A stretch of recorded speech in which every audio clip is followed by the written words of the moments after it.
പ്രിയപ്പെട്ട സഹകളെ, മനുഷ്യവംശത്തിൻ്റെ ചരിത്രത്തിലെ വഴിത്തിരിവുകൾക്ക് കാരണമായ ഗ്രന്ഥങ്ങളിലൊന്നായി ഇന്ന് മൂലധനം മനസ്സിലാക്കപ്പെടുന്നുണ്ട്. ഇതൊട്ടും ആലങ്കാരികമായി പറയുന്നതല്ല. കാരണം മനുഷ്യവംശം പിന്നിട്ടു പോന്ന സാമൂഹ്യ വ്യവസ്ഥകളിൽ ഒന്നിനെ, ഒരുപക്ഷെ അതിൻ്റെ ഏറ്റവും അന്തിമമായ ഒരു ഘട്ടത്തെ സർവതലസ്പർശിയായും സമഗ്രമായും പരിശോധിക്കുകയും അതിനെ വിമർശനാത്മകമായി മറികടക്കേണ്ടതിൻ്റെ വഴികൾ പ്രതിപാദിക്കാൻ ശ്രമിക്കുകയും ആ പ്രതിപാദനത്തിന് പ്രായോഗികമായ വലിയ ഫലങ്ങൾ ഉളവാക്കുകയും ചെയ്ത ഒരു ഗ്രന്ഥമാണ് മൂലധനം. പ്രായോഗിക ഫലങ്ങൾ ഉളവാക്കി എന്നത് തന്നെയാണ് മറ്റേതെങ്കിലും ഒരു ഗ്രന്ഥത്തിൽ നിന്ന് മൂലധനത്തെ നിർണായകമായി വ്യത്യസ്തമാക്കുന്നത്. 2008 സാമ്പത്തിക പ്രതിസന്ധിയുടെ സന്ദർഭത്തിൽ ടെറി ഈഗിൾട്ടൺ ഒരു ചെറിയ ഗ്രന്ഥം എഴുതുകയുണ്ടായി. Why Marx was right, Marx എന്തുകൊണ്ട് ശരിയായിരുന്നു. അതിൻ്റെ ആമുഖത്തിൽ അദ്ദേഹം പറയുന്ന ഒരു കാര്യം, ലോകത്തെ മറ്റേതെങ്കിലും ഒരു ചിന്താരീതിക്ക് ഇത്രമേൽ സമഗ്രമായി ജീവിതത്തോട് സംസാരിക്കാൻ കഴിഞ്ഞിട്ടില്ല.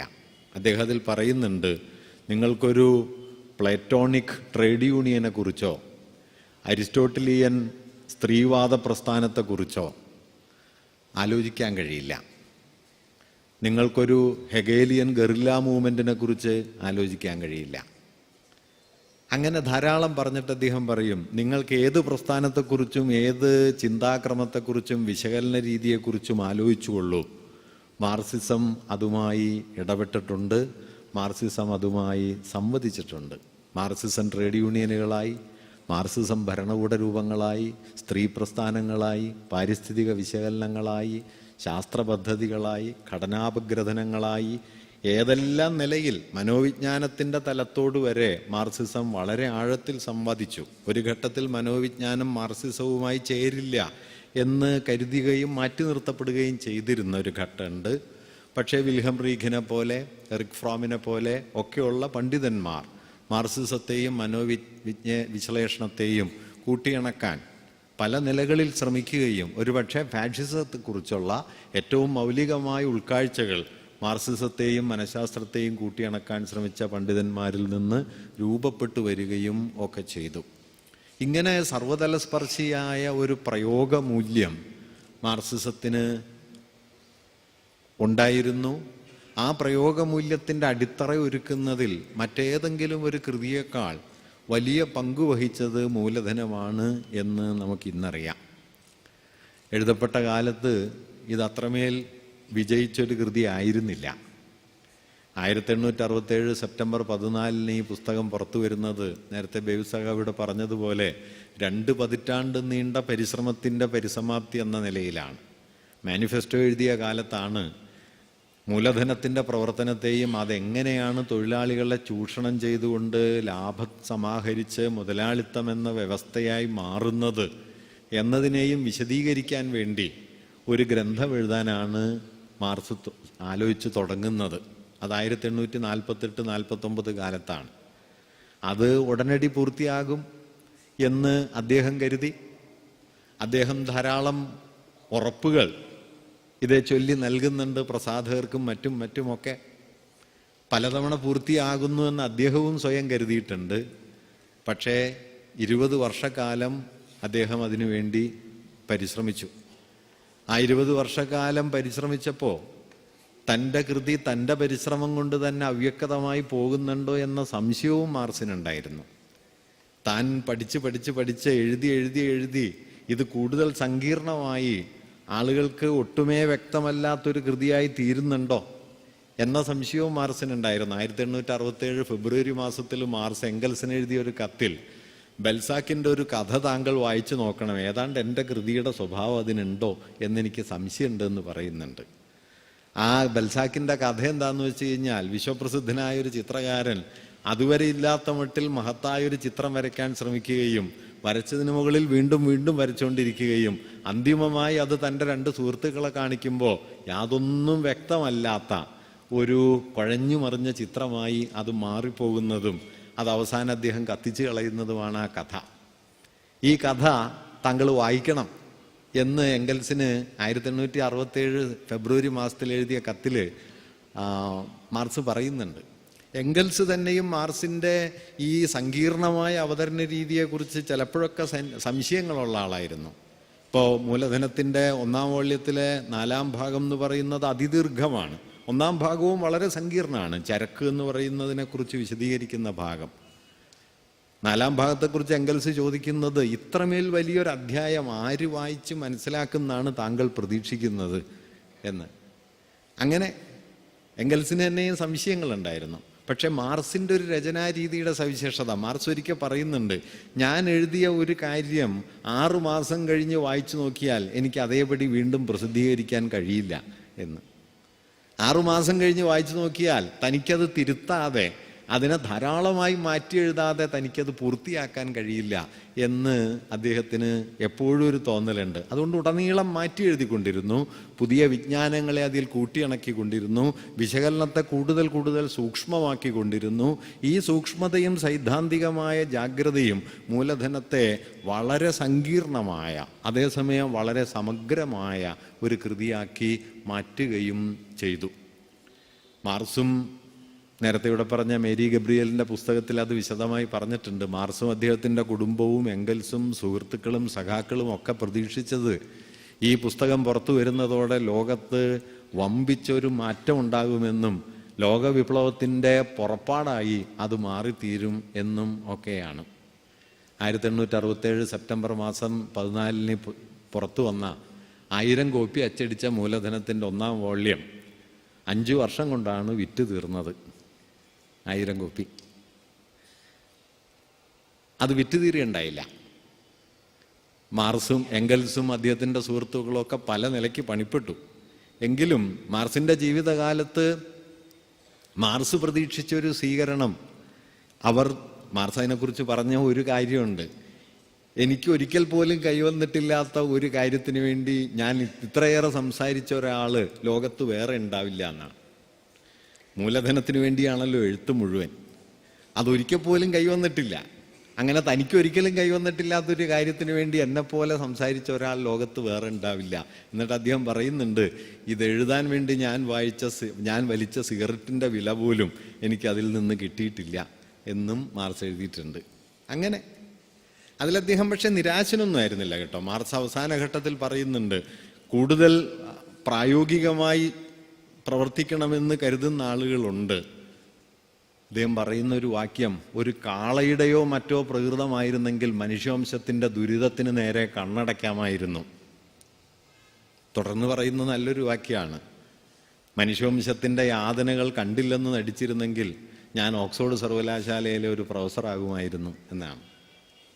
ഞങ്ങളൊക്കെ എങ്ങനെയാണ് പ്രൊഫസർമാരായതെന്നുള്ളതിൻ്റെ ഒരു വിശദീകരണം കൂടി അതിനകത്തുണ്ട്. ഒരർത്ഥത്തിൽ പറഞ്ഞുകൂടാത്തതാണ് ഇവിടെ. എന്നാലും അങ്ങനെ 1867 ഇത് ആദ്യ വോള്യം പുറത്തു വന്നു. തുടർന്ന് അദ്ദേഹത്തിൻ്റെ ജീവിതകാലത്ത് 5 വർഷം കഴിഞ്ഞപ്പോൾ 2-ാം ജർമ്മൻ പതിപ്പ് വന്നു 1872.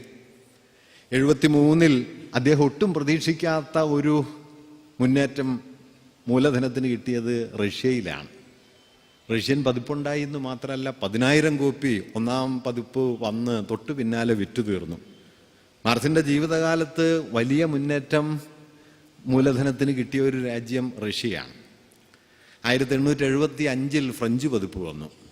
ഈ 4 പതിപ്പുകളാണ് മാർക്സിൻ്റെ ജീവിതകാലത്ത് വന്നത്. ഇംഗ്ലീഷ് പതിപ്പ് വരണമെന്ന് അദ്ദേഹം ആഗ്രഹിച്ചിരുന്നു.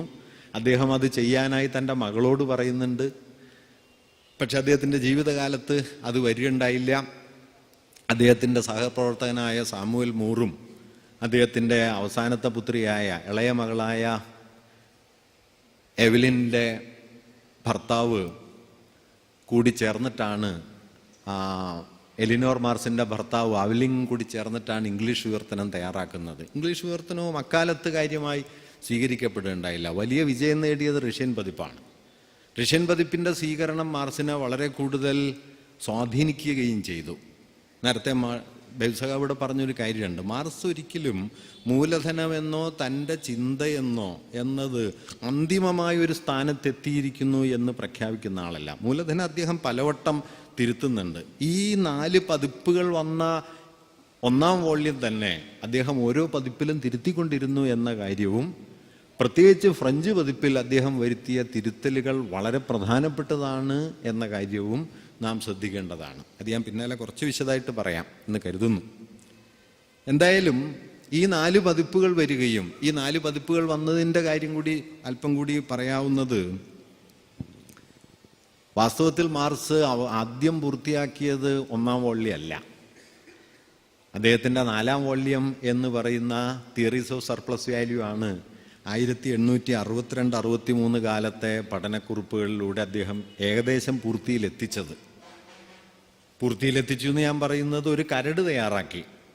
കരട് തയ്യാറായി എന്നുള്ളതിൻ്റെ അർത്ഥം പ്രസിദ്ധീകരിക്കാൻ തയ്യാറായി എന്നല്ല മാർസിനെ സംബന്ധിച്ച്. കാരണം ആ കരടാണ് പിന്നെ ഒരു പതിറ്റാണ്ടൊക്കെ വീണ്ടും പണിയെടുത്ത് പുതുക്കുക. എങ്കിലും ആദ്യം പൂർത്തിയായത് 4-ാം വോള്യമാണ്. പിന്നീട് 1865 അദ്ദേഹം 3-ാം വോള്യം, ഈ മൂലധനത്തിൻ്റെ 3-ാം വോള്യം പൂർത്തിയാക്കി. 1867 1-ാം വോള്യത്തിൻ്റെ കരട് പൂർത്തിയാക്കി പ്രസാധനത്തിന് അയച്ചു കൊടുത്തു. 1867-69 മുതൽ 10 വർഷക്കാലം കൊണ്ട് അദ്ദേഹം മൂലധനത്തിൻ്റെ 2-ാം വോള്യത്തിൻ്റെ കരടും പൂർത്തിയാക്കി. ഈ കരട് രൂപങ്ങളാണ് പിന്നീട് പ്രസിദ്ധീകരിക്കപ്പെട്ടത്. അതിൽ ചിലരെങ്കിലും പറയുന്ന കാര്യം, 2-ാം വോള്യത്തിൻ്റെ കരട് പൂർത്തിയാക്കാൻ ഇത്രയും വൈകിയത് 1-ാം വോള്യത്തിന് കൈവന്ന നിരാശാജനകമായ പ്രതികരണങ്ങളായിരിക്കണം അദ്ദേഹത്തെ ഇതിൽ വിമുഖനാക്കിയത് എന്ന കാര്യമാണ്. ഏതായാലും അങ്ങനെ ഒരുപക്ഷെ ഒരു കൃതിക്ക് വേണ്ടി, അതിൻ്റെ രചനയ്ക്ക് വേണ്ടി ഇത്രമേൽ സഹിച്ചും ഇത്രമേൽ സമയം ചെലവഴിച്ചും മറ്റേതെങ്കിലും ഒരാൾ പ്രവർത്തിച്ചിട്ടുണ്ടോ എന്നുള്ളത് ലോക ചരിത്രത്തിൽ തന്നെ അസാധാരണമായിരിക്കും. ഇത്രമേൽ പണിപ്പെട്ട് അധ്വാനം കൊണ്ട് മാത്രമല്ല, തൻ്റെ മക്കളുടെ മരണം, മകനൊക്കെ മരിച്ചു പോകുന്നു, 2 കുട്ടികൾ ഇതിനിടയിൽ മരിച്ചു പോകുന്നു, ദാരിദ്ര്യം, ഇതിൻ്റെ എല്ലാം ഇടയിലും മാർസ് ഒരിക്കലും കൈവിട്ടിട്ടില്ലാത്തൊരു താല്പര്യം ലോക തൊഴിലാളി വർഗത്തിൻ്റെ രാഷ്ട്രീയമായ സമരങ്ങളിൽ ചേർന്ന് നിൽക്കുക എന്നുള്ളതാണ്. എന്താണ് മൂലധനത്തെ നമ്മുടെ കാലത്തെ മറ്റ് അക്കാദമിക രചനകളിൽ നിന്ന് വ്യത്യസ്തമാക്കുന്നതെന്ന് ചോദിച്ചാൽ, അതൊരിക്കലും ഒരു അക്കാദമിക ഗ്രന്ഥമായി ഭാവന ചെയ്യപ്പെട്ടതല്ല, മറിച്ച് തൊഴിലാളി വർഗത്തിൻ്റെ രാഷ്ട്രീയ സമരത്തിൻ്റെ സൈദ്ധാന്തിക അടിസ്ഥാനം എന്ന നിലയിൽ ഭാവന ചെയ്യപ്പെട്ടതാണ്, ഉണ്ടാക്കപ്പെട്ടതാണ് എന്ന കാര്യമാണ്.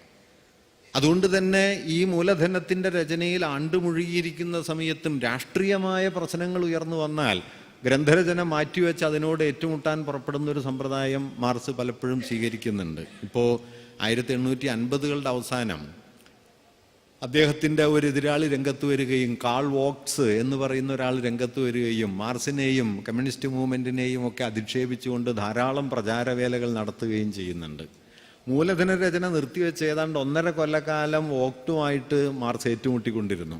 അന്ന് എംഗൽസൊക്കെ പറയുന്നുണ്ട്, ഇതുപോലുള്ള വിഡ്ഢികളോട് ഏറ്റുമുട്ടി ഊർജം പാഴാക്കരുത് എന്ന്. അതിന് മാർസ് പറഞ്ഞൊരു മറുപടി എന്താണെന്ന് വെച്ചാൽ, 48-ലെ മുന്നേറ്റത്തിന് ശേഷം തൊഴിലാളി പ്രസ്ഥാനത്തിന് വലിയൊരു തിരിച്ചടി നേരിട്ട് രാജാധിപത്യം വിജയം നേടിയതിന് ശേഷം 50കളുടെ അവസാനത്തോടെയാണ്, 1850കളുടെ അവസാനത്തോടെയാണ് തൊഴിലാളി പ്രസ്ഥാനങ്ങൾ വീണ്ടും ശക്തിപ്പെട്ടു വരുന്നത്. അങ്ങനെ തൊഴിലാളി പ്രസ്ഥാനങ്ങൾ ശക്തിപ്പെട്ടു വരുന്ന സമയത്ത് അപവാദ പ്രചരണം വഴി ട്രേഡ് യൂണിയനുകളെയും തൊഴിലാളി പ്രസ്ഥാനത്തെയും നശിപ്പിക്കാനുള്ള വളരെ രാഷ്ട്രീയമായൊരു ശ്രമമാണ്, വ്യക്തിഹത്യയുടെ പ്രശ്നമല്ല ഇതിലുള്ളത് എന്ന് പറഞ്ഞുകൊണ്ട് മൂലധനത്തിൻ്റെ രചന ഏതാണ്ട് 2 വർഷക്കാലത്തോളം മാറ്റിവെച്ച് കാൾ വോക്റ്റിനെതിരായ തൻ്റെ തർക്കങ്ങൾ നടത്തിക്കൊണ്ട്, മാർസ് തർക്കിക്കുന്ന സമയത്ത് നമ്മൾ കരുതുന്ന സുജനമര്യാദയൊന്നുള്ള ആളല്ല കേട്ടോ. തർക്കിക്കുന്ന സമയത്ത് മാർസ് പരമാവധി അക്രമോത്സുകമായി മാത്രം സംസാരിക്കുന്ന ആളാണ്. പ്രൂതോണിനെ കുറിച്ച് ഒരിക്കൽ എഴുതുന്ന ഒരു വാക്യം, ഇതുപോലുള്ള വിഡ്ഢികളെക്കുറിച്ച് സംസാരിക്കരുതെന്ന് ഞാൻ തീരുമാനിച്ചതാണ്, പക്ഷേ ഇയാൾ എഴുതിയതിൽ ചില രാഷ്ട്രീയ പ്രശ്നങ്ങളുള്ളത് കൊണ്ടാണ് ഞാൻ ഇതിന് മറുപടി പറയുന്നത് എന്ന് പറഞ്ഞാണ്. അങ്ങനെ അല്ലാതെ മണ്ടനായ ഒരാളോട് സുജനമര്യാദയോടെ സംസാരിക്കുന്ന ഏർപ്പാടൊന്നും മാർസിനുണ്ടായിരുന്നില്ല. തൻ്റെ ബോധ്യങ്ങളിൽ ഭയങ്കര ബലമുള്ള ഒരാളായിരുന്നു. എംഗൽസ് നേരെ തിരിച്ചായിരുന്നു. എംഗൽസ് വ്യത്യസ്തമായിരുന്നു. അവർ തമ്മിലുള്ള പ്രകൃതത്തിൽ ആ വ്യത്യാസമുണ്ട്. എന്തായാലും ഞാൻ പറഞ്ഞത്, എന്തിനാണ് വോക്റ്റിനെ പോലെ ഒരാളുമായുള്ള ഏറ്റുമുട്ടൽ മാർക്സ് ഈ മൂലധനത്തിൻ്റെ ചർച്ചയുടെ ഇടയിൽ 2 കൊല്ലം ഏറ്റെടുത്തതെന്ന് ചോദിച്ചാൽ അതിൻ്റെ രാഷ്ട്രീയ ഉള്ളടക്കം കൊണ്ടാണ്. അതായത് മൂലധനത്തെ പോലെ തന്നെ പ്രധാനമാണ്, അത്ര തന്നെ പ്രാധാന്യമുള്ളതാണ് തൊഴിലാളി വർഗ രാഷ്ട്രീയ പ്രയോഗങ്ങളെന്നും അതിനെ അവമതിപ്പെടുത്തുന്നതിനിടയിൽ തൻ്റെ അക്കാദമിക പ്രവർത്തനങ്ങളുമായി മുമ്പോട്ട് പോകുന്നത് അത്രമേൽ ശരിയല്ല എന്നൊരു തോന്നൽ വാസ്തവത്തിൽ മാർക്സിനുണ്ടായിരുന്നു എന്നുകൂടി നാം ഇന്ന് തിരിഞ്ഞു നോക്കിയാൽ കാണാൻ പറ്റും. ഞാനിത് ഇത്രയും പറഞ്ഞെന്താണെന്ന് വെച്ച് കഴിഞ്ഞാൽ, മനുഷ്യവംശത്തിൻ്റെ ചരിത്രത്തിൽ ഏറ്റവും അക്കാദമിക സങ്കീർണതയുള്ള മികവുകളുള്ള ഗ്രന്ഥമാണ് മൂലധനം എന്നത് ശരിയാണെങ്കിലും ആ അക്കാദമിക മികവായിരുന്നില്ല നിശ്ചയമായും മാർക്സിൻ്റെ അന്തിമ ലക്ഷ്യം. അക്കാദമികമായ ജാഗ്രതയും കൃത്യതയും കൈവിടാൻ മാർക്സ് ഒരിക്കലും തയ്യാറായിട്ടില്ല. പക്ഷേ അത് അദ്ദേഹത്തിൻ്റെ അന്തിമ താല്പര്യമായിരുന്നില്ല. അത് ഈ രാഷ്ട്രീയ പ്രയോഗവുമായി അദ്ദേഹം നിരന്തരമായി കൂട്ടിയിണക്കിയിരുന്നു എന്ന കാര്യം പ്രധാനമാണ്. മൂലധനം വാസ്തവത്തിൽ മാർക്സ് എഴുതുന്നത് ഒരു കൃതിയായിട്ടല്ല. മാർക്സിൻ്റെ 1857-58 കാലത്തെ പഠനക്കുറിപ്പുകൾ ഇന്ന് ഗ്രൂൻഡ്രിസെ എന്ന പേരിൽ പുറത്തു വന്നിട്ടുണ്ട്. അത് പ്രസിദ്ധീകരിക്കാൻ വേണ്ടി മാർക്സ് തയ്യാറാക്കിയതല്ല, മറിച്ച് തൻ്റെ വിചാരക്രമങ്ങളെ ആകമാനമൊന്ന് ക്രോഡീകരിച്ച് അതിനൊരു ക്രമമുണ്ടാക്കാൻ വേണ്ടി അദ്ദേഹം എഴുതിയ കുറിപ്പുകളാണ് ഗ്രൂൻഡ്രിസെ. ഗ്രൂൻഡ്രിസെ എന്നുള്ളതിന് ഇംഗ്ലീഷിൽ പറയാവുന്ന അർത്ഥം ഫൗണ്ടേഷൻസ് എന്നൊക്കെയാണ്, അടിസ്ഥാന തത്വങ്ങൾ, മൂലധനത്തിൻ്റെ അടിസ്ഥാന തത്വങ്ങൾ എന്ന് വേണമെങ്കിൽ നമുക്കിപ്പോൾ പറയാം. അതിൽ താൻ എഴുതാൻ ഉദ്ദേശിക്കുന്ന പുസ്തകത്തിൻ്റെ ഒരു രൂപരേഖ മാർക്സ് നൽകുന്നുണ്ട്.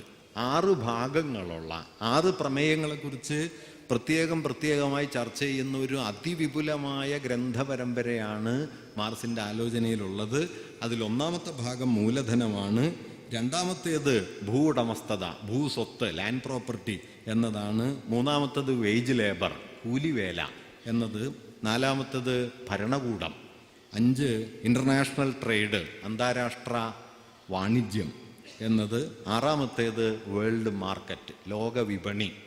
ഇങ്ങനെ 6 പ്രമേയങ്ങളെ സവിസ്തരം പ്രതിപാദിക്കുന്ന ഒരു അതിവിപുലമായ ഗ്രന്ഥ പരമ്പരയാണ് മാർക്സ് എഴുതാൻ ഉദ്ദേശിച്ചത്. എന്തുകൊണ്ടെന്ന് ചോദിച്ചാൽ, മൂലധനത്തിൻ്റെ പ്രവർത്തനം പൂർണ്ണമായി മനസ്സിലാകണമെങ്കിൽ ഈ 6 ഘടകങ്ങളെയും പ്രത്യേകമായി സൂക്ഷ്മമായി അപഗ്രഥിച്ച് അവയുടെ ആകത്തുകയിൽ വച്ച് മൂലധന പ്രക്രിയയെ മനസ്സിലാക്കേണ്ടതുണ്ട്. ലോക വിപണിയിൽ എങ്ങനെ പ്രവർത്തിക്കുന്നു എന്നറിയാതെ മൂലധനത്തിൻ്റെ ഉള്ളടക്കം പൂർണ്ണമായിട്ട് വ്യക്തമാവില്ല.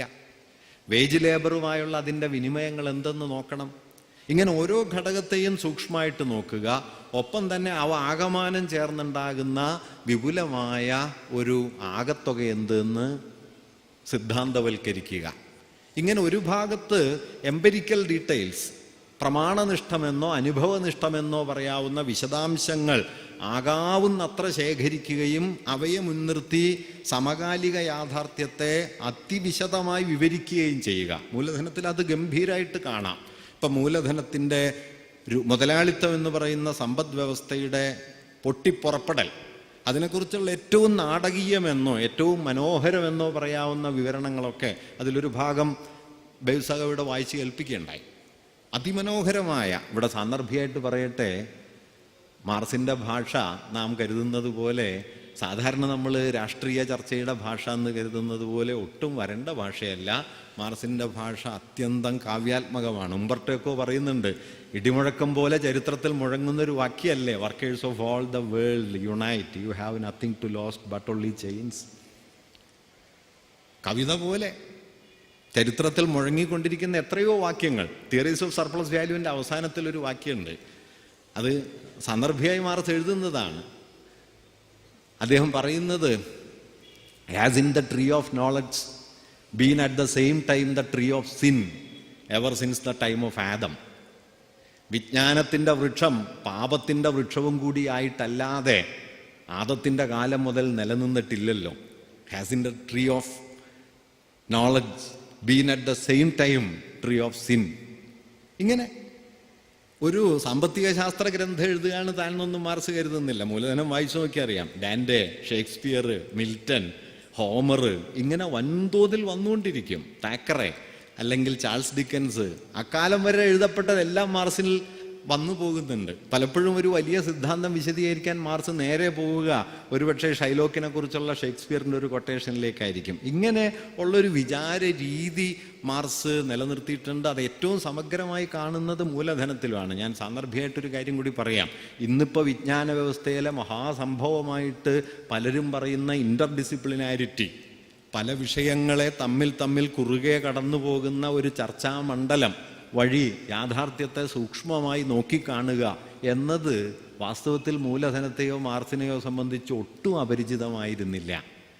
മാർക്സ് ഒരേ സമയം ചരിത്രത്തിലേക്കും സാമ്പത്തിക ശാസ്ത്രത്തിലേക്കും തത്വശാസ്ത്രത്തിലേക്കും സാഹിത്യത്തിലേക്കും ഒക്കെ കടന്നു പോവുകയും അവ ചേർന്ന് പ്രവർത്തിക്കുന്ന യാഥാർത്ഥ്യത്തിൻ്റെ മൂർത്തമായ പ്രകരണത്തിൽ വച്ച് അതിനെ അഭിസംബോധന ചെയ്യാനായിട്ട് ശ്രമിക്കുകയുമാണ് ചെയ്തത്. ഇങ്ങനെയുള്ള വിപുലമായൊരു ചർച്ചയുടെ വഴി തുറക്കാനുള്ള ശ്രമമാണ് മാർക്സ് മൂലധനത്തെക്കുറിച്ചുള്ള ആലോചനയിൽ നടത്തിയത്.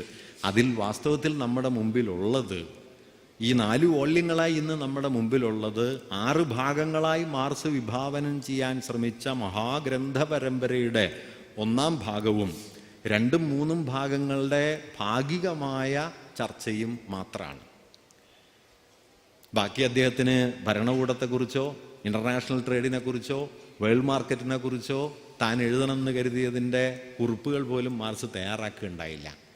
1880 ഒരു പ്രസാധകൻ മാർക്സിനോട് ചോദിക്കുന്നുണ്ട്, താങ്കളുടെ സമ്പൂർണ്ണ കൃതികൾ പ്രസിദ്ധീകരിക്കണ്ടേ? അപ്പോൾ മാർക്സ് പറഞ്ഞത്, അതിനാദ്യം അത് എഴുതണ്ടേ എന്നാണ്. എഴുതിയിട്ടില്ല. അങ്ങനെ ഒരുപാട് പദ്ധതികളുണ്ടായിരുന്നു. എഴുതാതിരുന്നതിനൊരു കാരണം, ഒരു ഗ്രന്ഥം മാർക്സിനെ സംബന്ധിച്ച് പൂർത്തിയാകുന്നില്ല. മാർക്സിൻ്റെ രചനയെക്കുറിച്ചിട്ട് ഗ്രുൻഡ്രിസ് പിന്നീട് പ്രസിദ്ധീകരിച്ച ഇംഗ്ലീഷിലേക്ക് ട്രാൻസ്ലേറ്റ് ചെയ്ത റൊസോൾഡോസ്കി പറയുന്ന കൗതുകമുള്ളൊരു കാര്യമുണ്ട്. It's A work in process എന്നാണ്, വർക്ക് ഇൻ പ്രോഗ്രസ് എന്നാണ്. അത് പുരോഗമിച്ചുകൊണ്ടിരിക്കുന്ന ഒരു വർക്കാണ്. സാന്ദർഭികമായിട്ട് ബേബിസഖാവ് മഹാഭാരതം എന്ന് പറഞ്ഞല്ലോ, അത് ഇതിനും ചേരും. മഹാഭാരതം എപ്പോഴെങ്കിലും അവസാനിച്ചൊരു പുസ്തകമല്ല. മാർക്സിൻ്റെ പുസ്തകം അവസാനിക്കില്ല. ഇപ്പം നിങ്ങൾ മൂലധനത്തിൻ്റെ ലഭ്യമായ 3 വോള്യം നോക്കിക്കഴിഞ്ഞാൽ അതൊരു ഫിനിഷ്ഡ് ടെക്സ്റ്റ് അല്ല. മൂലധനത്തിൻ്റെ അവസാനത്തെ അധ്യായത്തിൽ നമ്മളിപ്പോൾ വർഗത്തെക്കുറിച്ചുള്ള ചർച്ച തുടങ്ങുന്നു മാർക്സ്. അപ്പോഴേക്കും അത് അപൂർണമായിട്ട് അവസാനിക്കുകയാണ്. ഞാൻ പറഞ്ഞത് ഇങ്ങനെ ഫ്രാഗ്മെൻ്ററിയായി അവസാനിച്ചു എന്നുള്ളതല്ല, മറിച്ച് തൻ്റെ കൃതികളെ നിരന്തരമായി അദ്ദേഹം പരിഷ്കരിച്ചുകൊണ്ടിരുന്നു, നവീകരിച്ചുകൊണ്ടിരുന്നു എന്നത് യാഥാർത്ഥ്യത്തെ, ഒരുപക്ഷെ ലെനിൻ മാർക്സിസത്തിന് നൽകിയ വിശദീകരണത്തെ അതിസൂക്ഷ്മമായി പ്രയോഗിക്കുകയാണ് മാർക്സ് അവിടെ ചെയ്യുന്നത്. ഒരർത്ഥത്തിൽ സമൂർത്ത സാഹചര്യങ്ങളുടെ സമൂർത്ത വിശകലനം. ഈ സമൂർത്തത എന്ന് പറയുന്നത് നിങ്ങൾ സൈദ്ധാന്തികമായി സങ്കല്പിച്ചുണ്ടാകുന്നതല്ല. പുതിയൊരു യാഥാർത്ഥ്യം നമ്മുടെ മുമ്പിൽ വരുന്നെങ്കിൽ, അതിൻ്റെ ഡാറ്റ വരുന്നെങ്കിൽ, ആ ഡാറ്റയെ കൂടി ഉൾക്കൊള്ളിച്ചുകൊണ്ടല്ലാതെ മൂർത്തതയെ അഭിസംബോധന ചെയ്യാൻ പറ്റില്ല. അതുകൊണ്ട് പുതിയൊരു വിവരം കിട്ടിയാൽ മാർക്സ് അതുവരെ എഴുതിയതിനെ മാറ്റിവെച്ചിട്ട് ഈ പുതിയത് കൂടി ഉൾച്ചേരുന്ന പുതിയൊരു വിശകലന സമ്പ്രദായത്തിലേക്ക് കടക്കും. അതുകൊണ്ട് നിരന്തരം അകമേ പരിണമിക്കുന്ന ഒരു പ്രകൃതം കൂടി വാസ്തവത്തിൽ മൂലധനത്തിനകത്തുണ്ട് എന്ന കാര്യം കൂടി ഞാനിവിടെ സാന്ദർഭികമായിട്ട് സൂചിപ്പിക്കാൻ ഉദ്ദേശിക്കുന്നു. എന്തായാലും മൂലധനത്തിൻ്റെ ഉള്ളടക്കം എന്താണെന്നോ അതിൻ്റെ ചർച്ചാമണ്ഡലം എന്താണെന്നോ ഒക്കെ മുഴുവനായി പറയുക നമ്മുടെ ഈ സമയത്തിന് ചേരുന്ന കാര്യമല്ല. ഞാനതിൻ്റെ സാമാന്യമായ ചില കാര്യങ്ങൾ പറഞ്ഞ്, ചില പ്രാധാന്യങ്ങൾ കൂടി പറഞ്ഞ് ഇത് അവസാനിപ്പിക്കാം. എന്താണ് മൂലധനം ചെയ്യുന്നത്? ഏറ്റവും ചുരുക്കി പറഞ്ഞാൽ മാർക്സിസ്റ്റ് രാഷ്ട്രീയത്തിൻ്റെ, ഞാൻ ഒരു കാര്യം കൂടി ഇവിടെ പറയട്ടെ, മാർക്സിസ്റ്റ് സാമ്പത്തിക വിശകലനത്തിൻ്റെ എന്ന് മാത്രം പറഞ്ഞ് മൂലധനത്തെ നാം ചുരുക്കരുത്. അത് വളരെ പ്രധാനപ്പെട്ട കാര്യമാണ്. മാർക്സ് മൂലധനാളിത്തം എന്ന പ്രക്രിയയുടെ കേന്ദ്രം ആയിട്ട് മൂലധന പ്രക്രിയയെ കാണുന്നുണ്ട്, സമ്പദ് വ്യവസ്ഥയെ കാണുന്നുണ്ട് എന്നുള്ളത് ശരിയാണെങ്കിലും മുതലാളിത്തം എന്നത് സമ്പദ് വ്യവസ്ഥാപരം മാത്രമായൊരു സംവിധാനമാണ് എന്ന് മാർക്സ് ഒരിക്കലും കരുതിയിട്ടില്ല. അതിൻ്റെ ഇതര ഘടകങ്ങളുമായുള്ള ബന്ധങ്ങളെക്കുറിച്ച് അദ്ദേഹം സാന്ദർഭികമായി പലയിടത്തും സൂചിപ്പിച്ചു പോവുകയും ചെയ്യുന്നുണ്ട്. ഇപ്പോൾ പാരിസ്ഥിതികതയെക്കുറിച്ചുള്ള അല്ലെങ്കിൽ പ്രത്യയശാസ്ത്ര തലത്തെക്കുറിച്ചുള്ള ഒക്കെ ചർച്ചകൾ സാന്ദർഭികമായിട്ട് വരുന്നുണ്ട്. പക്ഷേ അതിനെ സവിശേഷമായ വിഷയങ്ങളായി എടുത്ത് ചർച്ച ചെയ്യാൻ പഠിക്കാൻ മാർസിന് കഴിഞ്ഞിരുന്നില്ല എന്നത് മാത്രമേ ഉള്ളൂ. അതുകൊണ്ട് മൂലധനം ഒരു സാമ്പത്തിക ശാസ്ത്ര ഗ്രന്ഥം മാത്രമായി ചുരുക്കി കണ്ടുകൂടാത്തതാണ്. അത് മുതലാളിത്ത വ്യവസ്ഥയുടെ ഘടനാപരമായ പരിശോധനയാണ്. മുതലാളിത്ത വ്യവസ്ഥയാകട്ടെ സാമ്പത്തിക വ്യവസ്ഥയായിരിക്കെ തന്നെ അതിനപ്പുറം നാനാവിധാനങ്ങളിൽ പ്രവർത്തിച്ചുകൊണ്ടിരിക്കുന്ന നമ്മുടെ മൂല്യസങ്കല്പങ്ങൾ, നമ്മുടെ കുടുംബം, നമ്മുടെ ആചാര രീതികൾ, നമ്മുടെ വസ്ത്രധാരണം, നമ്മുടെ ഭക്ഷണം, നമ്മുടെ വിജ്ഞാന വ്യവസ്ഥകൾ, ഇതിലൊക്കെ കയറി പ്രവർത്തിച്ചുകൊണ്ടിരിക്കുന്ന ഒന്നാണ് മുതലാളിത്തം എന്ന് പറയുന്നത്. അതല്ലാതെ അതൊരു ഉൽപാദന വ്യവസ്ഥ മാത്രമല്ല. ഈ സമഗ്രതയെ നോക്കണം എന്നതായിരുന്നു മാർസിൻ്റെ വലിയ താല്പര്യം. അങ്ങനെ നോക്കുന്നതിന് വേണ്ടിയിട്ടാണ് ഈ പറയുന്ന അതിവിപുലമായൊരു ചർച്ചാമണ്ഡലം ഉദ്ഘാടനം ചെയ്യാനായിട്ട് മാർസ് ആലോചിച്ചത്. അദ്ദേഹത്തിന് അതിൻ്റെ ചില ഭാഗങ്ങൾ മാത്രമാണ് പൂർത്തീകരിക്കാൻ കഴിഞ്ഞതും. എങ്കിലും എന്താണ് മൂലധനത്തിലെ പ്രധാനപ്പെട്ട അന്വേഷണ വിഷയങ്ങൾ? ഒരുപക്ഷെ മാർസിൻ്റെ ചിന്തയുടെയും മാർക്സിസ്റ്റ് രാഷ്ട്രീയത്തിൻ്റെയും കേന്ദ്രമായ 4-5 പ്രമേയങ്ങൾ ഇതിലുടനീളം മാർസ് പിന്തുടരുകയും അവയെ നിരന്തരം അഭിസംബോധന ചെയ്യാൻ ശ്രമിക്കുകയും ചെയ്യുന്നുണ്ട്. ഒന്ന്, ഞാൻ 4-5 തത്വങ്ങൾ, അതിനെക്കുറിച്ച് പൊതുവെ പറയപ്പെടുന്ന 4-5 തത്വങ്ങൾ, ഞാനായി കണ്ടെത്തിയതൊന്നുമല്ല, ധാരാളം പേർ ചൂണ്ടിക്കാണിച്ചിട്ടുള്ള കാര്യം ഞാൻ നിങ്ങളുടെ ശ്രദ്ധയിൽ കൊണ്ടുവരും. ഒന്ന്, മുതലാളിത്ത വളർച്ചയുടെയും ഒപ്പം അതിൻ്റെ തകർച്ചയുടെയും അടിസ്ഥാനം മുതലാളിത്ത ഉൽപാദനമാണ്. മുതലാളിത്ത ഉൽപാദനമാണ് മുതലാളിത്തത്തെ വളർത്തുക. മുതലാളിത്ത ഉൽപാദനം തന്നെയാണ് മുതലാളിത്തത്തെ തളർത്തുക. അതുകൊണ്ട് വളർച്ചയുടെ ആധാരഹേതുവായ നിരന്തരമായി, രണ്ടാമത് അദ്ദേഹം പറയുന്നുണ്ട്, സാമ്പത്തിക ബന്ധങ്ങളെ നിരന്തരമായും വിപ്ലവപരമായും പൊളിച്ചു പണിയാൻ കഴിയുന്ന, പൊളിച്ചു പണിതുകൊണ്ടേയിരിക്കുന്ന ഒരുപക്ഷെ ലോകത്തിലെ ആദ്യ വ്യവസ്ഥകളിലൊന്നാണ് മുതലാളിത്തം. അത് മറ്റൊരു വ്യവസ്ഥയ്ക്കും ഈ നിലയിൽ ചെയ്യാൻ കഴിഞ്ഞിട്ടില്ല. നിരന്തരമായ ട്രാൻസ്ഫോർമേഷൻസ്, അതുവഴി നിരന്തരമായ നവീകരണം മുതലാളിത്തം നടത്തിക്കൊണ്ടിരിക്കുന്നുണ്ട്. അങ്ങനെ നിരന്തരമായി നവീകരിക്കാനും വളരാനും മുതലാളിത്തത്തിന് കഴിയുന്നത് അത് കച്ചവടത്തെ കേന്ദ്രീകരിച്ചോ വാണിജ്യ ബന്ധങ്ങളെ കേന്ദ്രീകരിച്ചോ മറ്റെന്തിനെയെങ്കിലും കേന്ദ്രീകരിച്ചോ അല്ല, മറിച്ച് ഉൽപാദനം എന്നതാണ് അതിൻ്റെ അടിസ്ഥാനം. ഈ ഉൽപാദനമാണ് വാസ്തവത്തിൽ അതിൻ്റെ തകർച്ചയുടെ ആധാരഹേതുവായിരിക്കുക. ആ ആധാരഹേതു എവിടെ എത്തി എന്നതിൻ്റെ ഒരുപക്ഷെ നമ്മുടെ മുമ്പിലുള്ള ഏറ്റവും പ്രധാനപ്പെട്ട തെളിവാണ് ഇന്ന് പാരിസ്ഥിതിക വിനാശം എന്നത്. പാരിസ്ഥിതിക നാശം കാരണം മുതലാളിത്തം ഇന്ന് അടിസ്ഥാന പ്രകൃതി വിഭവങ്ങളെ അപ്പാടെ കുത്തിക്കവർന്ന് അത് മൂലധന സമാഹരണത്തിൻ്റെ ലാഭത്തിൻ്റെ സുപ്രധാന കേന്ദ്രങ്ങളിൽ ഒന്നാക്കി മാറ്റിക്കഴിഞ്ഞ കാലമാണ്. 67 മൂലധനത്തിൻ്റെ 1-ാം വാള്യത്തിൽ മാർക്സ് പറയുന്നൊരു കാര്യം, മുതലാളിത്ത കൃഷി തൊഴിലാളിയുടെ അധ്വാനത്തെ മാത്രമല്ല, എല്ലാ വിഭവങ്ങളുടെയും അടിസ്ഥാന സ്രോതസ്സായ പ്രകൃതിയെയും അടിതുരന്നില്ലാതാക്കുന്നു. എല്ലാ വിഭവങ്ങളുടെയും അടിസ്ഥാന സ്രോതസ്സായ പ്രകൃതിയെ ഇല്ലാതാക്കിക്കൊണ്ടാണ് മുതലാളിത്തം മുന്നേറുക. മുതലാളിത്ത കൃഷിയെക്കുറിച്ചാണ് മാർക്സ് പറയുന്നത്.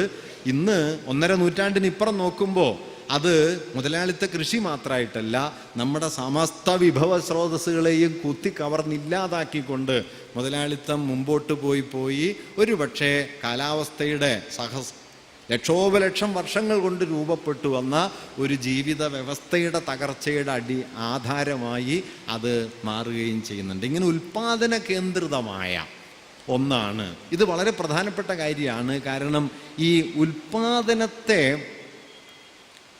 മുൻനിർത്തി ലാഭത്തെ ഉണ്ടാക്കുകയും, ലാഭമെന്നത് നിങ്ങളുടെ ആവശ്യങ്ങളിൽ നിന്നുള്ള ലാഭമല്ല, നിങ്ങളുടെ ആർഭാടങ്ങളിൽ നിന്നുള്ള ലാഭമാണ് എന്ന് വരുത്തുകയും ചെയ്യുന്നതിൽ മുതലാളിത്തം നേടിയ വിജയമുണ്ട്. റെയ്മണ്ട് വില്യംസ് അതുകൊണ്ടാണ് പറയുന്നത്, മുതലാളിത്തത്തിന് ഒരു കലാരൂപമേ ഉള്ളൂ, അത് പരസ്യമാണ് എന്ന് പറയുന്നത്. മുതലാളിത്തത്തിൻ്റെ യഥാർത്ഥ കലാരൂപം എന്താണെന്ന് വെച്ചാൽ പരസ്യമാണ്, ബാക്കിയൊക്കെ സെക്കൻഡറിയാണ്. കാരണം മുതലാളിത്തത്തിൽ പരസ്യം എന്താ ചെയ്യുന്നത്? ആർഭാടങ്ങളെ, അനാവശ്യങ്ങളെ ആവശ്യങ്ങളാക്കി മാറ്റുക എന്നുള്ളതാണ് പരസ്യത്തിൻ്റെ ഒരടിസ്ഥാന കാര്യം.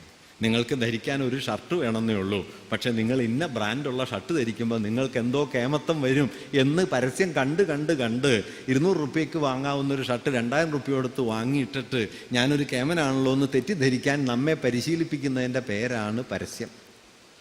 നമ്മളൊക്കെ ആ പരിശീലനത്തിൽ വേണ്ടത്ര വിജയം നേടിയ ആളുകളാണ് എന്ന് ഓർക്കാവുന്നതാണ്.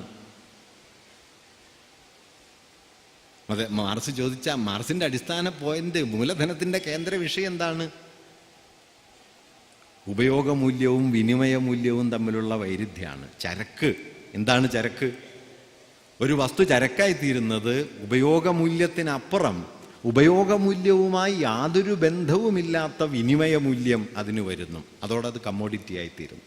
ഈ ചരക്കുകളുടെ ബന്ധമായി ലോകത്തെ മാറ്റി എന്നതാണ് മുതലാളിത്തം ചെയ്യുന്നൊരു കാര്യം. പണ്ട് വിജയൻ മാഷ് പറയുന്നൊരു കാര്യമുണ്ട്, ഒരമ്മ കുഞ്ഞിനെ സ്നേഹിക്കുന്നു എന്നതിന് എന്താണ് തെളിവ്? ഒരു തെളിവുമില്ല, ഒരു തെളിവും വേണ്ട വാസ്തവത്തിൽ. പക്ഷെ മുതലാളിത്തം ചോദ്യം ചോദിക്കും, മുതലാളിത്തം അതിന് ഉത്തരം പറയുകയും ചെയ്യും. ആ ഉത്തരം ഈ ടാൽക്കം പൗഡർ വാങ്ങൂ എന്നാണ്, ഈ സോപ്പ് വാങ്ങൂ എന്നാണ്, ഈ വസ്ത്രം വാങ്ങൂ എന്നാണ്. അങ്ങനെ നിങ്ങൾ ചിലത് വാങ്ങി തെളിയിക്കേണ്ട ഒന്നായിട്ട് ഒരു അനുഭവ മൂല്യത്തെ മാറ്റി തീർക്കാൻ കഴിഞ്ഞിടത്താണ് മുതലാളിത്തം എന്ന വ്യവസ്ഥ നിലനിൽക്കുന്നത്. ഉപയോഗമൂല്യങ്ങളല്ല, വിനിമയ മൂല്യങ്ങൾ. മനുഷ്യബന്ധങ്ങളെ മുഴുവൻ വിനിമയ മൂല്യങ്ങളാക്കി.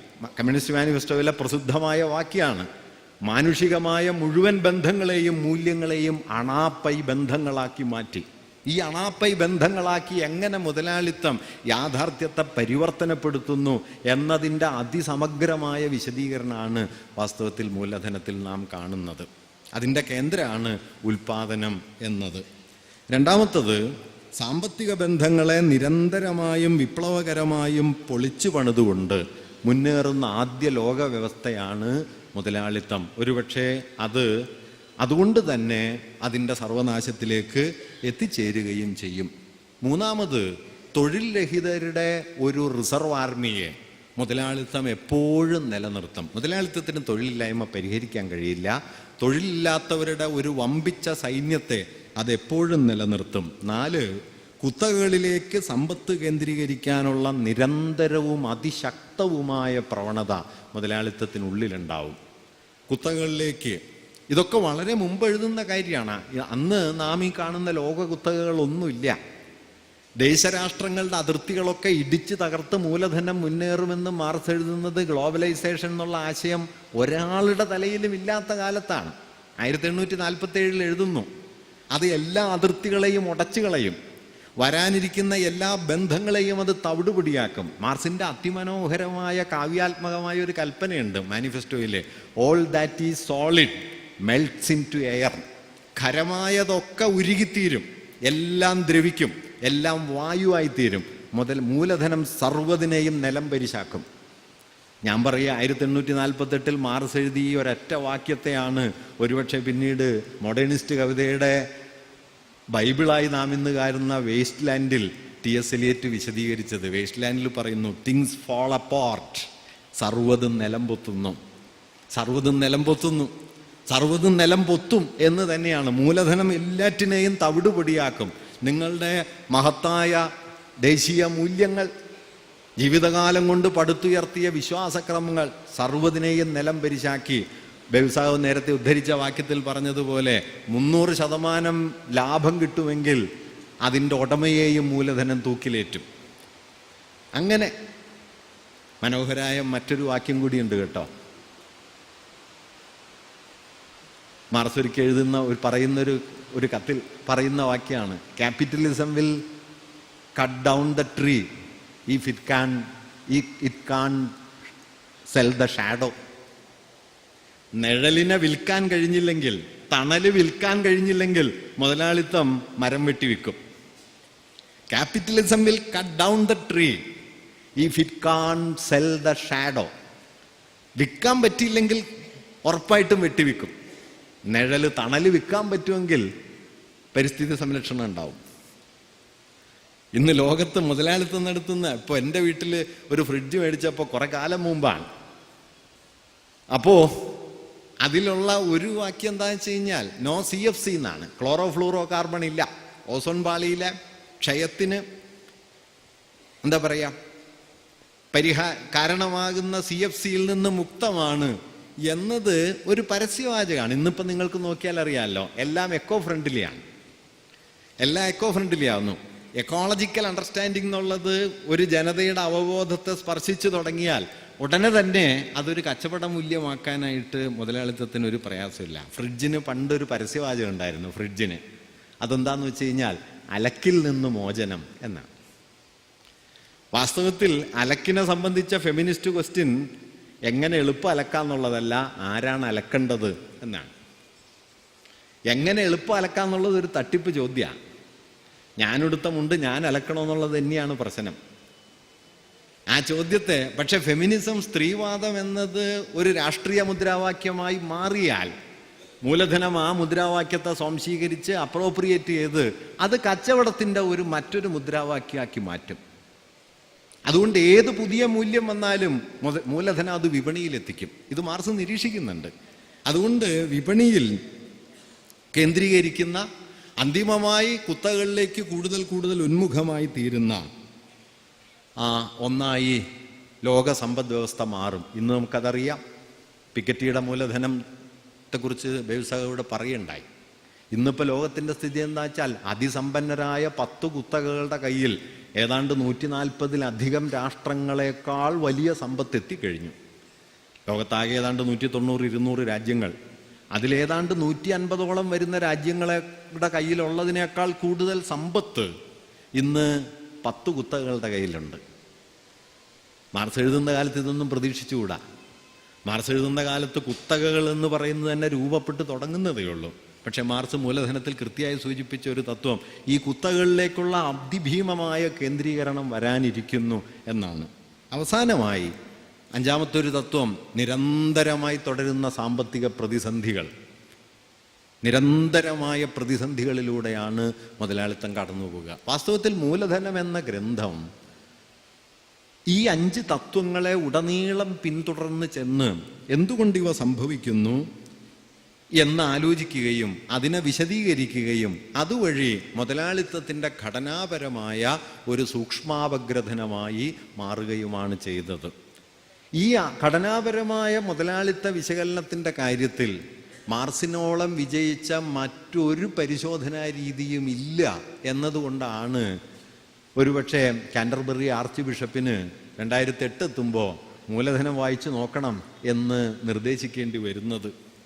സാമ്പത്തിക പ്രതിസന്ധികൾ വരുമ്പോൾ മുതലാളിത്തം എങ്ങനെ പ്രവർത്തിക്കുന്നു എന്ന് മുതലാളിത്ത സാമ്പത്തിക ശാസ്ത്രജ്ഞന്മാർക്ക് തന്നെ തിരിയാതെ വരികയും അവരത് മനസ്സിലാക്കാൻ വേണ്ടിയെങ്കിലും മൂലധനത്തിലേക്ക് മടങ്ങി വരികയും ചെയ്യുന്നു. ഇതിനൊരു കാരണം ഞാൻ നേരത്തെ പറഞ്ഞതാണ്. അത് മാർക്സ് മുതലാളിത്തത്തെ മൂലധനം എന്ന സമ്പദ് വ്യവസ്ഥ മാത്രമായി ഒരിക്കലും ചുരുക്കി കണ്ടില്ല. അതിൻ്റെ എല്ലാ ഘടകങ്ങളും ചേർന്നുണ്ടാകുന്ന പ്രവർത്തനത്തിൻ്റെ സമഗ്രതയിലേക്കാണ് മാർക്സ് നോക്കിയത്. അതുകൊണ്ട് മാർക്സിൻ്റെ എക്കണോമിക്സ് അത്ര നല്ല എക്കണോമിക്സ് അല്ല എന്ന് എക്കണോമിസ്റ്റുകൾ പറയും. അതിനൊരു കാരണമുണ്ട്. കാരണം എക്കണോമിക്സിനെ ശുദ്ധമായൊരു സാമ്പത്തിക പ്രക്രിയ മാത്രമായിട്ട് മാർക്സ് കണ്ടിട്ടില്ല. രാഷ്ട്രീയ പ്രക്രിയകൾക്കും ചരിത്രത്തിനും തത്വവിചാരത്തിനും മനുഷ്യരുടെ അനുഭവ പ്രക്രിയകൾക്കും പുറത്ത് കേവലമായൊരു സാമ്പത്തിക സമ്പർക്കങ്ങൾ നിലനിൽക്കില്ല എന്നുകൂടി മാർക്സിൻ്റെ ആലോചനയിലുണ്ട്. അതിൻ്റെ വിശദാംശങ്ങൾ ഞാൻ പിന്നാലെ കുറച്ചുകൂടി പറയാം. എന്തായാലും ഞാൻ പറഞ്ഞു വന്നത്, ഇങ്ങനെ മുതലാളിത്ത പുരോഗതിയുടെയും തകർച്ചയുടെയും അടിസ്ഥാനം ഉൽപാദനമാണ് എന്ന തത്വവും സാമ്പത്തിക ബന്ധങ്ങളെ നിരന്തരം പൊളിച്ചു പണിത് വിപ്ലവപരമായി നവീകരിക്കാനുള്ള മുതലാളിത്തത്തിൻ്റെ ശേഷിയെക്കുറിച്ചുള്ള വിശദീകരണവും തൊഴിൽ രഹിതരുടെ ഒരു വമ്പിച്ച സൈന്യത്തെ അതെപ്പോഴും നിലനിർത്തുമെന്ന കണ്ടെത്തലും കുത്തകവൽക്കരണത്തിൻ്റെ നിരന്തരമായ ഒരു ഇൻറ്റേർണൽ പൊട്ടൻഷ്യൽ മുതലാളിത്തത്തിനുണ്ടാവുമെന്ന കാര്യവും അതോടൊപ്പം അവസാനിക്കാത്ത പ്രതിസന്ധികളിലൂടെയാകും മുതലാളിത്തം വികസിക്കുക എന്ന വിശദീകരണവും മാർക്സ് മൂലധനത്തിൻ്റെ ആധാര തത്വങ്ങളായി നിർദ്ദേശിക്കുകയും ഒരുപക്ഷെ ഈ ആധാര തത്വങ്ങളെ അദ്ദേഹം നിരന്തരമായി തൻ്റെ വിശകലനത്തിന് വിധേയമാക്കുകയും ചെയ്തു. ഇവിടെ ഞാനൊരു കാര്യം കൂടി പറയട്ടെ. മൂലധനം എന്ന കൃതി വാസ്തവത്തിൽ മൂലധനത്തിൻ്റെ ചരിത്രപരമായ പരിശോധനയാണ്. അതൊരു സാമ്പത്തിക ശാസ്ത്ര ഗ്രന്ഥമല്ല, കേവല സാമ്പത്തിക ശാസ്ത്ര ഗ്രന്ഥമല്ല. കാരണം മൂലധനത്തെ മാർക്സ് ചരിത്രത്തിന് പുറത്തു വെച്ച് ഒരു എക്കണോമിക് കാറ്റഗറിയായി പരിഗണിക്കുകയല്ല ചെയ്തത്. ഒരു ചരിത്ര ബന്ധമായി ഇതെങ്ങനെ നിലനിൽക്കുന്നു, ചരക്ക് എന്ന് പറയുന്നത് എങ്ങനെയാണ് ഓരോ ചരിത്രഘട്ടത്തിലും ഓരോ രൂപത്തിലായി തീർന്നത്, അതിൻ്റെ കാതൽ എന്താണ്, ഞാൻ പറഞ്ഞു വന്നത് നമ്മുടെ ആധുനിക വിജ്ഞാന വ്യവസ്ഥകൾ ചെയ്തൊരു കാര്യം എന്താണെന്ന് വെച്ചാൽ യാഥാർത്ഥ്യത്തെ പല പല വിഷയമേഖലകളായി തിരിക്കുക, ഓരോന്നിനെയും അതാതിൻ്റെ മാത്രം മണ്ഡലത്തിൽ വെച്ച് പഠിക്കുക. അങ്ങനെ യാഥാർത്ഥ്യത്തെ സവിശേഷ വിജ്ഞാന വ്യവസ്ഥകളിലേക്ക് വകതിരിച്ച് മാറ്റി മാറ്റി പഠിച്ച ആധുനിക ജ്ഞാന വ്യവസ്ഥ, അതിനെയാണ് നമ്മൾ ഡിസിപ്ലിനാരിറ്റി, ജ്ഞാനവിഷയങ്ങൾ, ജ്ഞാനശാഖകൾ എന്നൊക്കെ പറയുന്നത്. ഈ ഡിസിപ്ലിനാരിറ്റിക്ക് ഉള്ളിൽ നിന്നുകൊണ്ടല്ല മാർക്സ് മൂലധനം എഴുതിയത്. മൂലധനം ഒരു സാമ്പത്തിക വിശകലനമായിരിക്കെ തന്നെ അത് രാഷ്ട്രമീമാംസയുടെയും അത് ചരിത്രത്തിൻ്റെയും അത് തത്വവിചാരത്തിൻ്റെയും സാഹിത്യ പഠനങ്ങളുടെയും മനുഷ്യാനുഭവങ്ങളുടെയും ഒക്കെ വലിയ ലോകങ്ങളെ കൂട്ടിയിണക്കുന്ന ഒരു വിശകലന സമീപനത്തെ മുമ്പോട്ട് കൊണ്ടുവരികയും ചെയ്യുന്നുണ്ട്. ഇങ്ങനെ വിജ്ഞാന ചരിത്രത്തിലെ ഒരു വിച്ഛേദം കൂടി വാസ്തവത്തിൽ മൂലധനം മുമ്പോട്ട് വയ്ക്കുന്നുണ്ട്. ഒരുപക്ഷെ നാം ഇന്ന് അന്തർവൈജ്ഞാനികത എന്നൊക്കെ പറയുന്നതിൻ്റെ അടിസ്ഥാനങ്ങൾ നമുക്ക് മൂലധനം മുതലുള്ള മാർക്സിൻ്റെ കൃതികളിൽ വളരെ സമഗ്രമായി കാണാം എന്നുകൂടി ഇവിടെ ഓർക്കണം. മാർക്സ് ഈ കൃതിയിൽ മറ്റ് ചില ചോദ്യങ്ങൾ ഉന്നയിക്കുന്നുണ്ട്, ഒരുപക്ഷെ പ്രധാനപ്പെട്ട ചില കാര്യങ്ങൾ. ഒന്ന്, മൂലധനം മുതലാളിത്തവും നിരന്തരം നവീകരിക്കുന്നുണ്ട്. എങ്ങനെയാണ് മുതലാളിത്തം എന്ന വ്യവസ്ഥ സ്വയം പുനരുൽപ്പാദിപ്പിച്ചുകൊണ്ടിരിക്കുന്നത്? അതിൻ്റെ റീപ്രൊഡക്ഷൻ്റെ സ്ട്രാറ്റജി എന്താണ്? അത് മാർക്സിൻ്റെ പ്രധാനപ്പെട്ട ഒരു അന്വേഷണ വിഷയമാണ്. രണ്ട്, പ്രീ ക്യാപിറ്റലിസ്റ്റ് റിലേഷൻസ് എന്ന് പറയാവുന്നവയിൽ മുതലാളിത്ത പൂർവ്വ ബന്ധങ്ങളിൽ നിന്ന് മുതലാളിത്തം ഉയർന്നു വന്നത് എങ്ങനെയാണ് എന്ന ചോദ്യം. മുതലാളിത്തത്തിൻ്റെ ഈ നിലയിലുള്ള രൂപീകരണത്തിൻ്റെയും വളർച്ചയുടെയും പിന്നാലെയുള്ള നാശത്തിൻ്റെയും ആന്തരിക ബലങ്ങൾ എന്തൊക്കെയാണ് എന്ന കാര്യം. ഒരുപക്ഷെ ഏറ്റവും പരമപ്രധാനമായത് മുതലാളിത്തത്തിൻ്റെ എക്സ്റ്റേണൽ അപ്പിയറൻസസ്, അതിൻ്റെ ബാഹ്യ പ്രതല സ്വഭാവങ്ങൾ, ആ പ്രതല സ്വഭാവം അതിൻ്റെ യാഥാർത്ഥ്യത്തെ എങ്ങനെ മറച്ചു വയ്ക്കുന്നു. ഇത് വളരെ പ്രധാനപ്പെട്ട കാര്യമാണ്. നമ്മുടെ അനുഭവ ലോകമെന്ന് പറയുന്നതിൻ്റെ പിന്നാമ്പുറത്തുള്ള ഡൈനാമിക്സ് എന്താണ്? മുതലാളിത്തം നമുക്ക് അനുഭവവേദ്യമാകുന്നത് തന്നെയാണോ മുതലാളിത്തം? മുതലാളിത്തം എന്ന വ്യവസ്ഥയുടെ പ്രത്യക്ഷമായ പ്രതല പ്രകൃതി തന്നെയാണോ മുതലാളിത്തത്തിൻ്റെ സൂക്ഷ്മ യാഥാർത്ഥ്യം, ഘടനാപരമായ അതിൻ്റെ യാഥാർത്ഥ്യം? ഈ ചോദ്യം മാർക്സ് വളരെ ആഴത്തിൽ ഉന്നയിക്കുകയും ഇവ തമ്മിലുള്ള ബന്ധത്തെയും അകലത്തെയും വളരെ സമഗ്രമായി പ്രതിപാദിക്കാൻ ശ്രമിക്കുകയും ചെയ്തു എന്നതാണ് ഒരുപക്ഷെ മൂലധനത്തെ വളരെ സവിശേഷമാക്കുന്ന ഒരു കാര്യം. ഈ നിലയിലുള്ള ചോദ്യങ്ങൾ ഉന്നയിച്ചുകൊണ്ടും ഞാൻ നേരത്തെ പറഞ്ഞതുപോലെ ഒരു ഭാഗത്ത് അമൂർത്ത വിശകലനത്തെയും മറുഭാഗത്ത് സമൂർത്തമായ വിവരണങ്ങളെയും കൂട്ടിയിണക്കിക്കൊണ്ട് എംപെരിക്കൽ അനാലിസിസ് എന്ന് പറയുന്ന പ്രമാണനിഷ്ഠമായ വസ്തുതാപരമായ തെളിവുകളുടെ ഒരു മഹാശേഖരത്തെ ഒരു ഭാഗത്ത് നിലനിർത്തിക്കൊണ്ട് ആ തെളിവുകളെ കൂട്ടിയിണക്കി സിദ്ധാന്തവൽക്കരണം നിരന്തരമായി നടത്തിക്കൊണ്ട് പുതിയ തെളിവുകൾ കൈവരുമ്പോൾ അതിനനുസരിച്ച് സിദ്ധാന്തവൽക്കരണത്തെ നിരന്തരമായി പൊളിച്ചു പണിതുകൊണ്ട് ആണ് മാർക്സിൻ്റെ വിശകലനം മുമ്പോട്ട് പോയത്. അതുകൊണ്ട് മൂലധനം വായിച്ചവർ ഒരു നിലയ്ക്കാണ് മൂലധനം വായിച്ചത് എന്ന് കരുതിക്കൂടാ കേട്ടോ. മൂലധനം വായിച്ചവരെല്ലാം ഒരേ മൂലധനമാണോ വായിച്ചത് എന്നത് വളരെ സംശയകരമാണ്. ചിലരതിൽ അത്യന്തം ഗംഭീരമായി, നാടകീയമായി, കാവ്യാത്മകമായ ഭാഷയിൽ മുതലാളിത്തത്തിൻ്റെ ഹിംസാത്മകമായ ഉദയത്തെക്കുറിച്ചും തൊഴിലിടങ്ങളിലെ സ്ഥിതിവിശേഷങ്ങളെക്കുറിച്ചും ഒക്കെയുള്ള ഒരു ഹിസ്റ്റോറിക്കൽ ഡോക്യുമെൻറ്റേഷൻ, ചരിത്രപരമായ ഒരു രേഖപ്പെടുത്തൽ എന്ന് പറയാവുന്ന മട്ടിലുള്ള മാർക്സിൻ്റെ വിവരണങ്ങൾ വായിച്ചവരുണ്ട്.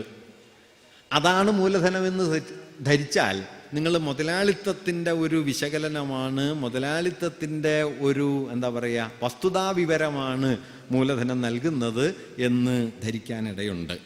മാർക്സ് എംപിരിക്കൽ ഡേറ്റ നിലനിർത്തുന്ന സമയത്ത് തന്നെ ഞാൻ നേരത്തെ പറഞ്ഞതുപോലെ മറുഭാഗത്ത് അമൂർത്തമായ സിദ്ധാന്തവൽക്കരണങ്ങളെ അദ്ദേഹം ഉടനീളം ഉയർത്തിക്കൊണ്ടുവരികയും ചെയ്തു. ഇത് മാർക്സിൻ്റെ തന്നെ ഒരു ഗൗരവമുള്ള പ്രശ്നമാണ്. ഇപ്പം ഞാൻ നേരത്തെ പറഞ്ഞ ഗ്രൂൻഡ്രിസയിൽ മാർക്സ് ഒരു ചോദ്യം ഉന്നയിച്ചാണ് തുടങ്ങുന്നത്. എങ്ങനെയാണ് ഒരു വിഷയത്തെക്കുറിച്ചുള്ള ചർച്ച ആരംഭിക്കേണ്ടത് എന്ന് അദ്ദേഹം ചോദിക്കുന്നു. അത് മാർക്സ് പറയുന്നത് ഒരു യാഥാർത്ഥ്യത്തെ മനസ്സിലാക്കാൻ ഏറ്റവും ശരിയായ വഴി അതിൻ്റെ ഏറ്റവും അടിസ്ഥാനപരവും ഏറ്റവും ലളിതവുമായ ഘടകങ്ങളിൽ നിന്ന് തുടങ്ങണം. ഏറ്റവും അടിസ്ഥാനപരം, ഏറ്റവും ലളിതം, അതിൽ നിന്ന് തുടങ്ങണം. അതുകൊണ്ടാണ് മൂലധനത്തിൻ്റെ ചർച്ച ചരക്കിൽ നിന്ന് ആരംഭിക്കുന്നത്. കാരണം മൂലധനം ലോകത്തെ ചരക്കുകളുടെ ഒരു കൂമ്പാരമാക്കി മാറ്റിക്കൊണ്ടാണ് മുതലാളിത്തം നിലനിൽക്കുന്നത്. ചരക്കുകളുടെ ഒരു കൂമ്പാരമാണ് മുതലാളിത്ത ലോകം. ഈ ചരക്കുകൾ എങ്ങനെ വരുന്നു? മാർക്സ് അതിൽ പറയുന്നുണ്ട്, മനുഷ്യവംശം ഇത്ര കാലം പണിപ്പെട്ടിട്ടും ഈ ചരക്കിൻ്റെ അടിസ്ഥാന പ്രകൃതം എന്ത് എന്ന് വിശദീകരിക്കുന്നതിൽ വിജയിക്കേണ്ടായില്ല. ചരക്കിൻ്റെ ഉള്ളിലെ സൂക്ഷ്മ യാഥാർത്ഥ്യത്തെ ഇതുവരെയും വേണ്ടത്ര ശരിയായി വിശദീകരിക്കാൻ മനുഷ്യന് കഴിഞ്ഞിട്ടുണ്ടായിരുന്നില്ല. ഈ ചരക്കിനെ വിശദീകരിച്ചു, ഏറ്റവും ലളിതമായത്, ഏറ്റവും അടിസ്ഥാനപരമായത്. അവിടെ നിന്ന് തുടങ്ങുകയും, അങ്ങനെ തുടങ്ങുമ്പോൾ നിങ്ങളൊരു കേന്ദ്ര പ്രമേയത്തെ എടുത്താൽ ആ കേന്ദ്ര പ്രമേയത്തെ അവയെ രൂപപ്പെടുത്തുന്ന നാനാതരം ബന്ധങ്ങളിൽ നിന്നും ആ ബന്ധങ്ങളിലെ വൈരുദ്ധ്യങ്ങളിൽ നിന്നും, ഡയലക്റ്റിക്കൽ കോൺട്രഡിക്ഷൻസ് എന്ന് മാർക്സ് എഴുതുന്നു, വൈരുദ്ധ്യാത്മകമായ വിപരീതങ്ങൾ, ആ വൈരുദ്ധ്യാത്മക വിപരീതങ്ങളുടെ പ്രയോഗം എങ്ങനെയാണ് ഈ മൂർത്ത യാഥാർത്ഥ്യത്തെ രൂപപ്പെടുത്തുന്നത് എന്ന് പരിശോധിച്ചുകൊണ്ട് തുടങ്ങണം. മുതലാളിത്തത്തിൻ്റെ സൂക്ഷ്മ കേന്ദ്രം ചരക്കാണെന്നും ഈ ചരക്കിനകത്തുള്ള വൈരുദ്ധ്യാത്മകമായ ഉള്ളടക്കം എന്ത് എന്ന് വിശദീകരിക്കാനുമാണ് മാർക്സ് ശ്രമിക്കുന്നത്. അതുകൊണ്ടാണ് ചരക്കിൽ നിന്ന് തുടങ്ങുന്നത്. ഇങ്ങനെ ഒരു തുടക്കം ഞാൻ പറയുന്നത്, മാർക്സിൻ്റെ ഈ ആരംഭത്തിൽ തന്നെ യാഥാർത്ഥ്യത്തെ അഡ്രസ്സ് ചെയ്യാനുള്ള വഴി എന്താണ് എന്നതിനെക്കുറിച്ചുള്ള വളരെ സൈദ്ധാന്തികമായ ഒരു സമീപനം അടങ്ങിയിട്ടുണ്ടെന്ന് ചൂണ്ടിക്കാണിക്കാൻ വേണ്ടിയാണ്. ചരക്കിൽ നിന്നാണ് തുടങ്ങേണ്ടത് എന്ന് പറയുകയും ചരക്കിനെ ഒരു വസ്തുവായി കാണാതെ ഒരു വിപുലമായ ബന്ധരൂപമായി കാണുക, ആ ബന്ധരൂപങ്ങളാകട്ടെ തമ്മിൽ ഇണങ്ങി നിൽക്കുന്ന ഘടകങ്ങളെ ഉൾക്കൊള്ളുന്നത് പോലെ തമ്മിൽ പോരടിക്കുന്ന ഘടകങ്ങളെയും ഉൾക്കൊള്ളുന്നുണ്ട്. ഈ ആഭ്യന്തര വൈരുദ്ധ്യം ചരക്കിനെ സംബന്ധിച്ചാണെങ്കിൽ യൂസ് വാല്യൂവും അതുപോലെ എക്സ്ചേഞ്ച് വാല്യൂവും, ഉപയോഗമൂല്യവും വിനിമയ മൂല്യവും തമ്മിലുള്ള വൈരുദ്ധ്യം, ഇതെങ്ങനെയാണ് ചരക്കിൽ നിലീനമായിരിക്കുന്നത് എന്ന് വിശദീകരിച്ചുകൊണ്ട് ഈ ഉപയോഗമൂല്യം അതിനെങ്ങനെ കൈവന്നു, പ്രയോഗമൂല്യം, വിനിമയ മൂല്യം എങ്ങനെ കൈവന്നു, ഉപയോഗമൂല്യത്തിൻ്റെ ആധാരഹേതുക്കൾ എന്താണ്, അവയെ മറച്ചു വെച്ചുകൊണ്ട് അവയ്ക്ക് മുകളിൽ വിനിമയ മൂല്യം എങ്ങനെയാണ് മേൽക്കൈ നേടുകയും ചരക്കിൻ്റെ സ്വഭാവ നിർവചനം വിനിമയ മൂല്യത്തിൻ്റെ അടിസ്ഥാനത്തിലായി മാറുകയും ചെയ്യുന്നത്. ഞാൻ പറയുന്നത് മാർക്സിസ്റ്റ് വിശകലന രീതിയുടെ എക്കാലത്തെയും മെച്ചപ്പെട്ട മാതൃക സംശയരഹിതമായി മൂലധനത്തിൻ്റെ 1-ാം വാള്യത്തിൽ ചരക്കിനെ മാർക്സ് പരിശോധിക്കുന്ന രീതിയാണ്. ഒരു ഭൂതം പോലെ നമ്മുടെ മുമ്പിൽ തെളിയുന്ന ഒന്നിനെ, മായികമായ ഒന്നിനെ മാർക്സ് അത് ഉപയോഗിക്കുന്നുണ്ട്. കമ്മോഡിറ്റി ഫെറ്റിഷിസം ചരക്കിൻ്റെ ഒരു മായികതയാൽ വലയം ചെയ്യപ്പെട്ടു. ഇപ്പോൾ എളുപ്പം പറഞ്ഞാൽ PG പണ്ട് എഴുതിയിട്ടുണ്ട്, നമ്മൾ എന്താണ് പറയുക, ഉടുപ്പിന്, തുണിക്ക് വില കൂടി എന്ന് പറയും. വാസ്തവത്തിൽ തുണിയുടെ ഉപയോഗമൂല്യം എന്താണ്? നമ്മൾ വസ്ത്രം ധരിക്കുന്നു, അത് ധരിക്കുന്നത് വഴി നമുക്ക് തണുപ്പിൽ നിന്നോ ചൂടിൽ നിന്നോ ഒക്കെ രക്ഷ കിട്ടുന്നു. ഇതാണ് തുണിയുടെ ഉപയോഗമൂല്യം. ആ ഉപയോഗമൂല്യത്തിലൊരു മാറ്റവും വന്നില്ല. മാറ്റം വന്നത് എവിടെയാണ്? ഇതുണ്ടാക്കുന്നവർ, അതിൽ നിന്ന് ലാഭമാർജിക്കുന്നവർ, അതുപയോഗിക്കുന്നവർ, ഇവർ തമ്മിലുള്ള ബന്ധത്തിലാണ് മാറ്റം വന്നത്. ഇവർ തമ്മിലുള്ള ബന്ധത്തിൽ വന്ന മാറ്റാണ്. അങ്ങനെ മാനുഷിക ബന്ധങ്ങളിലാണ് മാറ്റം വന്നത്. പക്ഷേ ആ മാറ്റത്തെ നാം തിരിച്ചറിയുന്നത് മാനുഷിക ബന്ധങ്ങളിലെ മാറ്റമായിട്ടല്ല, മറിച്ച് ചരക്കിലെ മാറ്റമായിട്ടാണ്. തുണിക്ക് വില കൂടി എന്നാ പറയാം. ഉപയോഗമൂല്യത്തിൽ നിന്ന് വിനിമയ മൂല്യത്തിലേക്ക് മൊത്തം മാറിയതോടെ മനുഷ്യബന്ധങ്ങൾ, യാഥാർത്ഥ്യമെന്നത് ചരക്കുവൽക്കരിക്കപ്പെട്ട ഒന്നായി തീർന്നു. ഈ ചരക്കിൻ്റെ ലോകത്താണ് നാം ഒക്കെ ജീവിക്കുന്നത്. ഈ ചരക്കാണ് ആധുനിക ലോകത്തിൻ്റെ യാഥാർത്ഥ്യം. ഈ ചരക്കിൻ്റെ ബന്ധങ്ങൾക്കകത്ത് നാം ഒക്കെ നിലനിൽക്കുന്നു. അതുകൊണ്ട് നാമായി നമ്മെ തിരിച്ചറിയുന്നത് വാസ്തവത്തിൽ നമ്മുടെ യാഥാർത്ഥ്യത്തെ അല്ല, മറിച്ച് ചരക്കുവൽക്കരിക്കപ്പെട്ടൊരു യാഥാർത്ഥ്യത്തെയാണ്. ഈ ചരക്കുവൽക്കരിക്കപ്പെട്ട യാഥാർത്ഥ്യമാണ് വാസ്തവത്തിൽ നമ്മുടെ യാഥാർത്ഥ്യമെന്ന് നാം തെറ്റിദ്ധരിക്കുന്നു. മുതലാളിത്തം ഉണ്ടാക്കുന്ന ഗാഠമായ അന്യവൽക്കരണത്തിൻ്റെ കാതൽ ഇതാണ് എന്ന് മാർക്സ് മുമ്പേ തന്നെ നിരീക്ഷിക്കുന്നുണ്ട്. നേരത്തെ ഇവിടെ ബേബിസാഹു പരാമർശിച്ച 1844 അദ്ദേഹത്തിൻ്റെ എക്കണോമിക് ആൻഡ് ഫിലോസഫിക് മാനുസ്ക്രിപ്റ്റ്സിൽ ഈ വിഷയം അദ്ദേഹം ചർച്ച ചെയ്യുന്നു. അന്യവൽക്കരണം എന്നത് അക്കാലം വരെ തത്വശാസ്ത്രപരമായ ഒരു പ്രശ്നമായിരുന്നു എങ്കിൽ മനുഷ്യൻ അവൻ്റെ യാഥാർത്ഥ്യത്തിൽ നിന്ന്, ഉണ്മയിൽ നിന്ന് അകന്നു പോകുന്നു എന്നുള്ളത് തത്വചിന്താപരമോ മതാത്മകമോ ഒക്കെ ആയൊരു പ്രശ്നമായിരുന്നു എങ്കിൽ, മാർസിനെ സംബന്ധിച്ച് അന്യവൽക്കരണം എന്നുള്ളത് അങ്ങനെ അതിഭൗതികമായൊരു പ്രശ്നമല്ല, മുതലാളിത്തമെന്ന ജീവിത വ്യവസ്ഥ ഉണ്ടാക്കുന്ന അത്യന്തം ഭൗതികമായ ഒരനുഭവമാണ് അന്യവൽക്കരണം.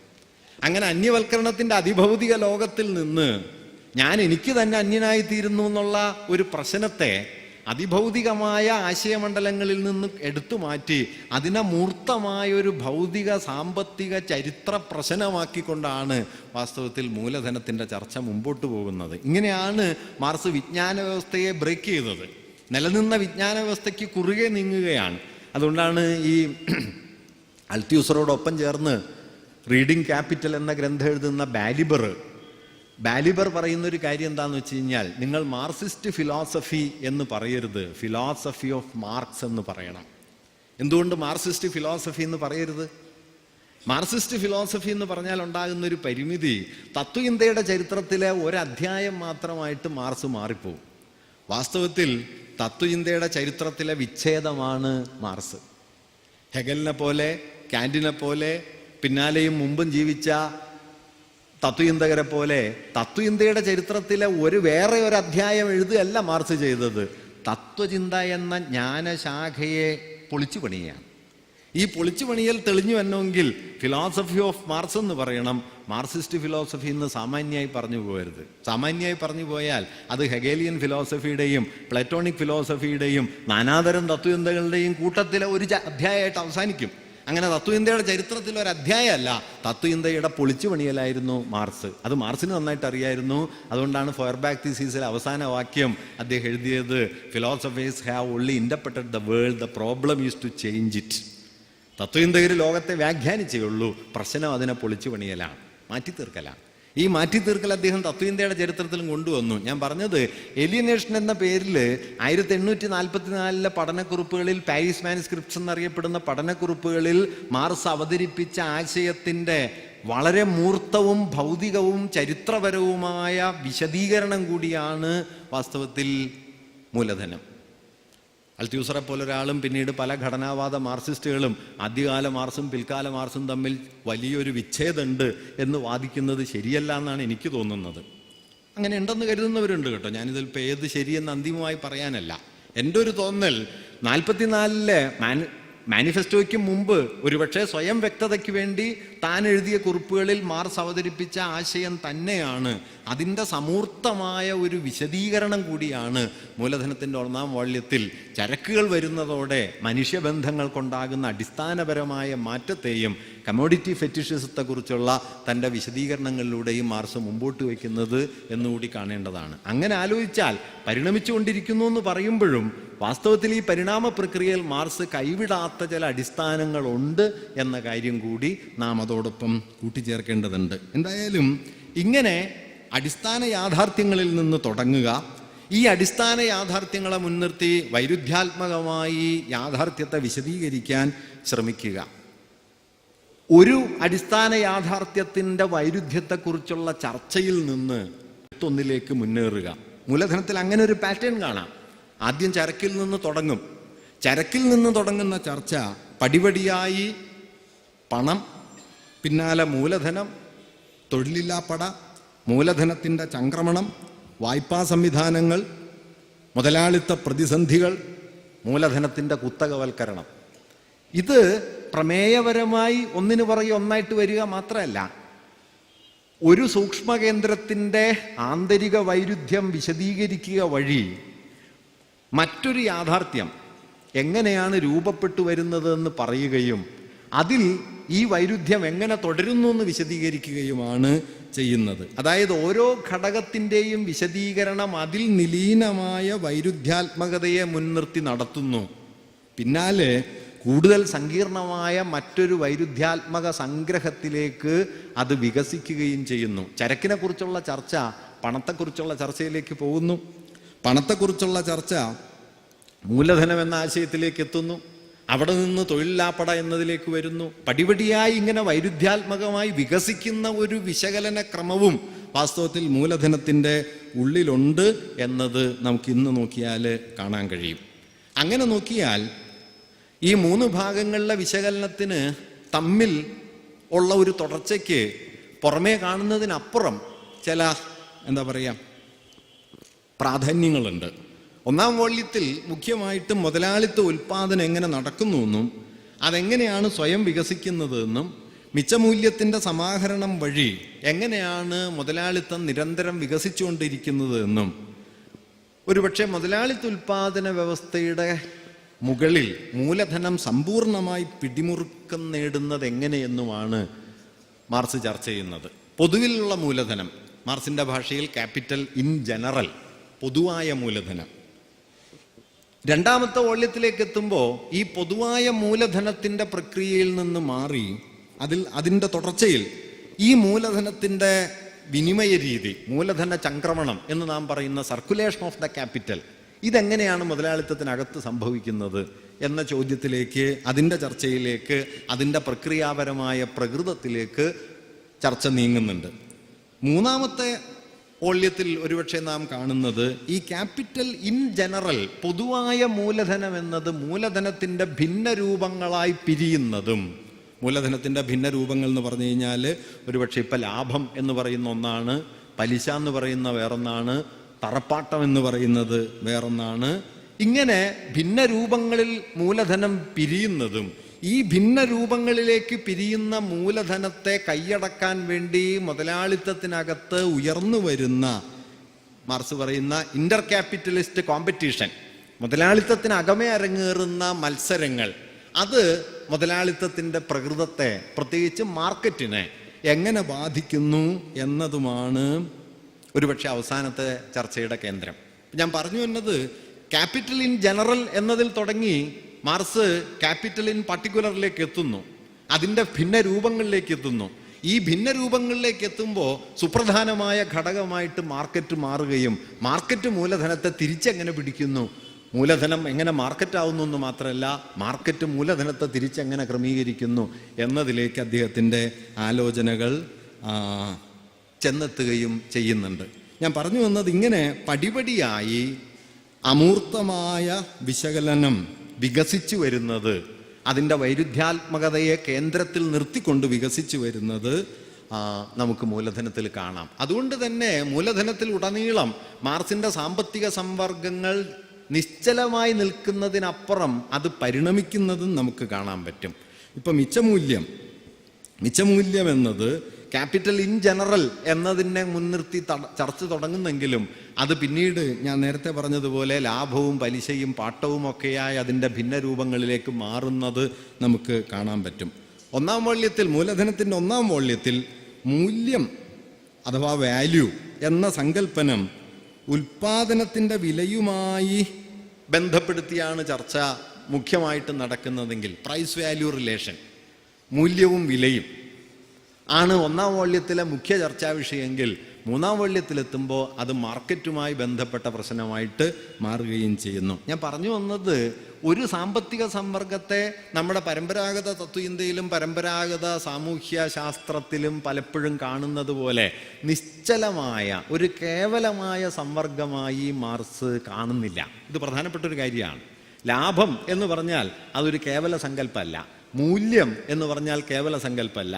ചരിത്രബന്ധങ്ങൾക്കകത്തെന്താണ് ലാഭം, ചരിത്രബന്ധങ്ങൾക്കകത്തെങ്ങനെയാണ് മൂല്യം നിലനിൽക്കുക, അതായത് ഒരു ഹിസ്റ്റോറിക്കൽ കോൺക്രീറ്റ്നെസ്, ചരിത്രപരമായൊരു മൂർത്തതയ്ക്കുള്ളിൽ ലാഭത്തിൻ്റെ പ്രകൃതം എന്താണ്, അല്ലാതെ ലാഭത്തെ ഒരു കേവല സമ്പർക്കമാക്കി അതിൻ്റെ പോക്കും വരവും ചർച്ച ചെയ്യുന്ന സാമ്പത്തിക ശാസ്ത്രത്തിൻ്റെ ഔപചാരിക യുക്തിയെ മാർക്സ് മൂലധനത്തിൽ പിൻപറ്റുന്നില്ല. ഞാൻ പറയുന്നത് മാർക്സിനെ സംബന്ധിച്ച് സംവർഗങ്ങൾ എന്നത് പ്രക്രിയകൾ ഊറിക്കൂടി ഉണ്ടാകുന്ന ചരിത്ര യാഥാർത്ഥ്യങ്ങളാണ്, അല്ലാതെ കേവല വസ്തുതകൾ അല്ല. മാർക്സിസ്റ്റ് അനാലിസിസിൻ്റെ കാതലായി മനസ്സിലാക്കേണ്ട കാര്യമാണ്. ഇപ്പോൾ വർഗം എന്ന് പറയുന്നു. എന്താണ് വർഗം? വർഗം ചരിത്രാതീതമായിട്ട് ഇങ്ങനെ നിൽക്കുകയല്ല, വർഗം ഒരു ഹിസ്റ്റോറിക്കൽ പ്രോസസ്സാണ്. അതുകൊണ്ട് വർഗം നിലവിൽ വന്നു എന്നതിൻ്റെ അർത്ഥം ആ വർഗം അതേപടി ചരിത്രത്തിൽ മാറ്റമില്ലാതെ നിലനിൽക്കും എന്നല്ല. വർഗത്തിന് അങ്ങനെ കേവലവും സുനിശ്ചിതവും ശാശ്വതവുമായ ഒരു ഉള്ളടക്കം, നിശ്ചലമായൊരു പ്രകൃതമുണ്ട് എന്ന് സങ്കല്പിക്കുന്നത് വാസ്തവത്തിൽ മാർക്സിസ്റ്റ് വിരുദ്ധമാണ്. മറിച്ചൊരു ചരിത്ര പ്രക്രിയയിലൂടെ രൂപപ്പെട്ടു വരുന്ന യാഥാർത്ഥ്യത്തിൻ്റെ മൂർത്തതയെ വിശദീകരിക്കുകയാണ് ഒരു കൺസെപ്റ്റ് ചെയ്യുന്നത്. അല്ലാതെ കൺസെപ്റ്റ് കൊണ്ട് യാഥാർത്ഥ്യത്തെ മറച്ചു പിടിക്കുകയല്ല ചെയ്യേണ്ടത്. നമ്മളുടെ ചിന്തയുടെ ഒരു അടിസ്ഥാന പ്രശ്നം സങ്കല്പനം കൊണ്ട് യാഥാർത്ഥ്യത്തെ മൂടുകയാണ്. മാർസ് ചെയ്തത് സങ്കല്പനം കൊണ്ട് യാഥാർത്ഥ്യത്തെ പൊളിക്കുക, യാഥാർത്ഥ്യം കൊണ്ട് സങ്കല്പനങ്ങളെ അഴിക്കുകയാണ്. നിങ്ങൾ മാർസിൻ്റെ പുസ്തകങ്ങൾ ഉടനീളം വായിച്ചു നോക്കിയാൽ വർഗം എന്ന് പറയുന്നതിനെ സുനിശ്ചിതമായി വിശദീകരിക്കാൻ മാർസ് എവിടെയും ശ്രമിച്ചിട്ടില്ല എന്ന് കാണാൻ പറ്റും. മൂലധനത്തിൻ്റെ 3-ാം വാള്യത്തിൽ അവസാന അധ്യായത്തിൽ വർഗത്തെക്കുറിച്ചൊരു ചർച്ച തുടങ്ങിയിട്ടുണ്ട് മാർസ്. അത് പക്ഷെ അപൂർണമാണ്. എന്തുകൊണ്ടാണ് വർഗസമരമാണ് ലോകത്തിൻ്റെ ചരിത്രം എന്ന് പറഞ്ഞ മാർസ് വർഗത്തെ ആദ്യം നിർവഹിച്ചിട്ട് തുടങ്ങാതിരുന്നത്? വർഗത്തെ ആദ്യം നിർവഹിച്ച് ശാശ്വതമായി വർഗം ഇതാണെന്ന് പറയല്ല, വർഗസമരം ചരിത്രത്തിൽ എങ്ങനെ പ്രയുക്തമാകുന്നു. മാർസ് 3 ഗ്രന്ഥങ്ങൾ എഴുതി. Civil war in France, class struggle in France, 18th Brumaire of Louis Bonaparte. 1848 വിപ്ലവം, പരാജയപ്പെട്ട വിപ്ലവങ്ങൾക്ക് ശേഷം ക്ലാസ് സ്ട്രഗിൾ ഇൻ ഫ്രാൻസ്, ഫ്രാൻസിലെ വർഗസമരം. ലൂയി ബോണപ്പാർട്ട് അധികാരം തിരിച്ചു പിടിച്ചതിനെക്കുറിച്ച് ഒരുപക്ഷെ മാർസിൻ്റെ ഏറ്റവും കാവ്യാത്മകമായ ഭാഷയിൽ എഴുതപ്പെട്ട ലൂയി ബോണപ്പാർട്ടിൻ്റെ 18ാം ബ്രൂമെയർ എന്ന കൃതി, 1871 പാരീസ് കമ്മ്യൂണിനെ കുറിച്ച് സിവിൽ വാർ ഇൻ ഫ്രാൻസ്. ഈ 3 ഗ്രന്ഥങ്ങളിലും വർഗസമരത്തിൻ്റെ മൂർത്ത പ്രകൃതി എന്താണ് എന്ന് മാർസ് നോക്കി. മൂലധനം എങ്ങനെ വർഗപരമായൊരു പ്രക്രിയയായി പ്രവർത്തിക്കുന്നു എന്ന് മൂലധനത്തിൽ നോക്കുകയുണ്ടായി. അതല്ലാതെ മുൻകൂറായി താത്വിക സംവർഗങ്ങൾ നിർവചിച്ച് ഈ താത്വിക സംവർഗങ്ങളിലേക്ക് യാഥാർത്ഥ്യത്തെ പിടിച്ചു കെട്ടുന്ന, യാഥാർത്ഥ്യത്തെ മെരുക്കിയെടുക്കുന്ന, അങ്ങനെ യാഥാർത്ഥ്യത്തെ കെട്ടിമറയ്ക്കുന്ന പ്രൊക്രസ്ട്രിയൻ എന്ന് വിളിക്കാവുന്ന ഒരു കട്ടിലല്ല മാർസിൻ്റെ ഒരു സങ്കല്പനവും. അങ്ങനെ ഒരു കട്ടിലാകാൻ മാർസ് അതിസൂക്ഷ്മമായ സാമ്പത്തിക സംവർഗങ്ങളെപ്പോലും അനുവദിക്കുന്നില്ല എന്ന കാര്യം കൂടി മൂലധനത്തെക്കുറിച്ചുള്ള ചർച്ചയിൽ പ്രധാനപ്പെട്ടതാണ്. ഞാനൊരു കാര്യം കൂടി പറഞ്ഞത് അവസാനിപ്പിക്കാം. അത് തുടക്കത്തിൽ പറഞ്ഞതുപോലെ ഇങ്ങനെ ഒരു സമീപന രീതി സ്വീകരിച്ചതുകൊണ്ട് മൂലധനം ഒരു തുറന്ന പുസ്തകമായിട്ടിരിക്കുന്നു, ഓപ്പൺ ടെക്സ്റ്റ് എന്ന് കൂടി പറയാൻ ഞാൻ ആഗ്രഹിക്കുന്നു. 2-3 കാര്യങ്ങളുണ്ട് അതിന്. ഓപ്പൺ ടെക്സ്റ്റ് എന്ന് ഞാൻ പറയുന്നത് മാർസിനത് പൂർത്തിയാക്കാൻ കഴിഞ്ഞില്ല എന്നർത്ഥത്തിൽ മാത്രമല്ല, അല്ലെങ്കിൽ മാർസ് ആഗ്രഹിച്ച അർത്ഥത്തിൽ അത് പൂർത്തിയായി സമഗ്രമായ ഒരു കൃതിയായി മാറിയില്ല എന്നുള്ളത് കൊണ്ട് മാത്രമല്ല, അതൊരു കാരണമാണ്. ഒപ്പം തന്നെ തൻ്റെ വിചാര രീതിയെ നിരന്തരമായി അകമേ പരിഷ്കരിക്കുന്ന, അതിനെ തുറന്നിടുന്ന ഒരു വിശകലന രീതി മാർസ് നിലനിർത്തി എന്നതും കൂടി പ്രധാനമാണ്. ഒന്ന്, മുതലാളിത്തത്തിൻ്റെ യഥാർത്ഥ അനുഭവവുമായി ചേർന്നു പോകുന്നതായിരുന്നു മാർസിൻ്റെ വിഷയവിശകലനം. നിങ്ങൾ മൂലധനം വായിച്ചു നോക്കിയാൽ 19-ാം നൂറ്റാണ്ടിലെ മുതലാളിത്തോൽപാദനത്തിൻ്റെ അതിവിശദമായ വിവരണങ്ങൾ കാണാം. ആ വിവരണം തൊട്ടു മുമ്പിലുള്ള യാഥാർത്ഥ്യമാണ്. അതായത് യാഥാർത്ഥ്യത്തെ സങ്കല്പനപരമായി സംഗ്രഹിക്കുക മാത്രമല്ല, സംഗ്രഹിച്ചുകൊണ്ടല്ല, യാഥാർത്ഥ്യത്തെ നേർക്ക് നേർ നോക്കിക്കണ്ട്. അത് എംഗൽസും ചെയ്യുന്നു. The condition of English working class 1844. ആ പുസ്തകത്തിൽ നിന്നാണ് വാസ്തവത്തിൽ മാർസ് ഇങ്ങനെ ഒരു ആലോചനയിലേക്ക് വലിയ തോതിൽ വരുന്നത് തന്നെ.